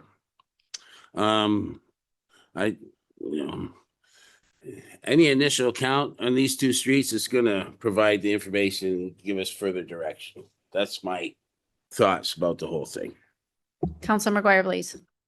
Thanks through the chair. I would support this if we waited until the school year started and not just like the first week of school, like October, once the traffic and the patterns are set in place. Just because I know that I love summertime leaving work. There's like no traffic. And I think that summertime traffic and October traffic are going to be very different, regardless of where you're at in the municipality. So I think that if we wanted to do this, October or later is probably your best bet. Okay, thank you. I'd also like to see it during the school. There's probably limitations to how far we can go in the season with traffic counting infrastructure, but I'm sure they'll try to get it done. Okay, all in favor? Opposed? That's carried. Moving on, Director Malin-Druclo. Thank you, Mayor Bondi. Through you. The following notice of motions for presentment only and will be brought forward for council's consideration at the August 10, 2026 regular council meeting. Moved by Councillor Guerin. Whereas council recently participated in a tour of the town's downtown cores in the community of Harrow and Essex Center with administration and residents to identify opportunities for improvement. And whereas maintaining clean, attractive, and welcoming public spaces contributes to community pride, supports local businesses, and enhances the overall appearance of the town. And whereas residents, business owners, service clubs, community organizations, and property owners may be interested in volunteering to help improve their neighborhoods and public spaces. Now therefore be it resolved that council direct administration to prepare a report considering the possibility of establishing a voluntary adopt a public space community stewardship program that would allow volunteers such as residents, business owners, property owners, community groups, schools, and service clubs to assist in maintaining designated municipal areas, and that administration should consider including the following in such report: eligibility and participation requirements, appropriate locations and areas that could be adopted, permitted activities including but not limited to litter and debris collection, reporting maintenance issues, removal of unauthorized posters and advertising from municipal property, light beautification activities where appropriate, seasonal activities such as assisting with sidewalk snow clearing where feasible and legally permitted, volunteer agreements, insurance liability, and workplace safety considerations, any equipment or supplies the town may provide, for example, garbage bags, gloves, litter grabbers, safety vests, etc. Recognition opportunities for participating volunteers and organizations, including signage where appropriate, estimated costs and staffing implications, and finally, examples of similar programs implemented successfully by other municipalities. Okay, thank you, Director Malin-Druclo. We'll go to reports from council members. There is one more weekend of Tally's Folly put on by Heritage Colchester out at Christ Church in the acting lab of the University of Windsor. So you can find that on their Facebook. I just went this past weekend and it was really good. Any other council members have any reports, Deputy Mayor Shepley? Just wanted to say that earlier this week, we attended the groundbreaking for the new hospital, the new fancy hospital. And through that, there was a discussion of when they were going to be completed. They did say 3 years, but they weren't clear on, I'm assuming it's phase one would be the 3-year completion. Thank you. Councilor McGuire, please. Thanks through the chair. So many people have noticed that a sign went up next between Woodcraft and La Cuncita, where it says something beautiful is coming. That sign was put up by the BIA. And just because there's been a lot of speculation on what is going there, the BIA has leased the space from the owner and they're intending to put up a park or a parkette, something with some seating arrangements, some art installation, something to beautify the downtown core, and try to make that space a little bit more vibrant than what it currently is. So no, we're not getting a rolling rink or a movie theater or a ice pad, but we are going to get a nice little parkette. So we look forward to seeing that probably completion by the end of the fall. Thank you. That is good news. Bylaws requiring a third and final reading, bylaw 2543 being a bylaw to authorize the execution of a lease agreement between the corporation, the town of Essex and Parks Canada for office space at the Harrow and Colchester South Community Center be read a third time, finally passed on July 20th. Moved by Councilor Verbeek, Deputy Mayor Shepley. Any questions? All in favor? That's carried. Bylaw 2547 being a bylaw for the declaration and disposition of surplus lands in the town of Essex, and this is the Guesto office, to be read a third and finally passed on July 20th. Councilor Verbeek, Councilor Allard, any questions? All in favor? It's carried unanimously. Bylaw 2550 being a bylaw to confirm the proceedings of the July 6th regular council meeting to be read a third time, finally passed on July 20th. Councilor Mady, Councilor McGuire Blaze, all in favor? That's carried. Bylaw 2551 being a bylaw to establish the Affordable Housing Subsidy Program be read a third time, finally passed on July 20th. Moved by Councilor Mady, Councilor Guerin. Any questions? All in favor? It's carried unanimously. Bylaws requiring a first and second reading, bylaw 2555 being a bylaw to confirm the proceedings of the corporation of the town of Essex for our meeting today be read a first and second time. Councilor McGuire Blaze, Deputy Mayor Shepley, all in favor? That's carried. And at this time, motion to adjourn. Councilor Guerin, Councilor McGuire Blaze, all in favor. Thank you for joining us this evening.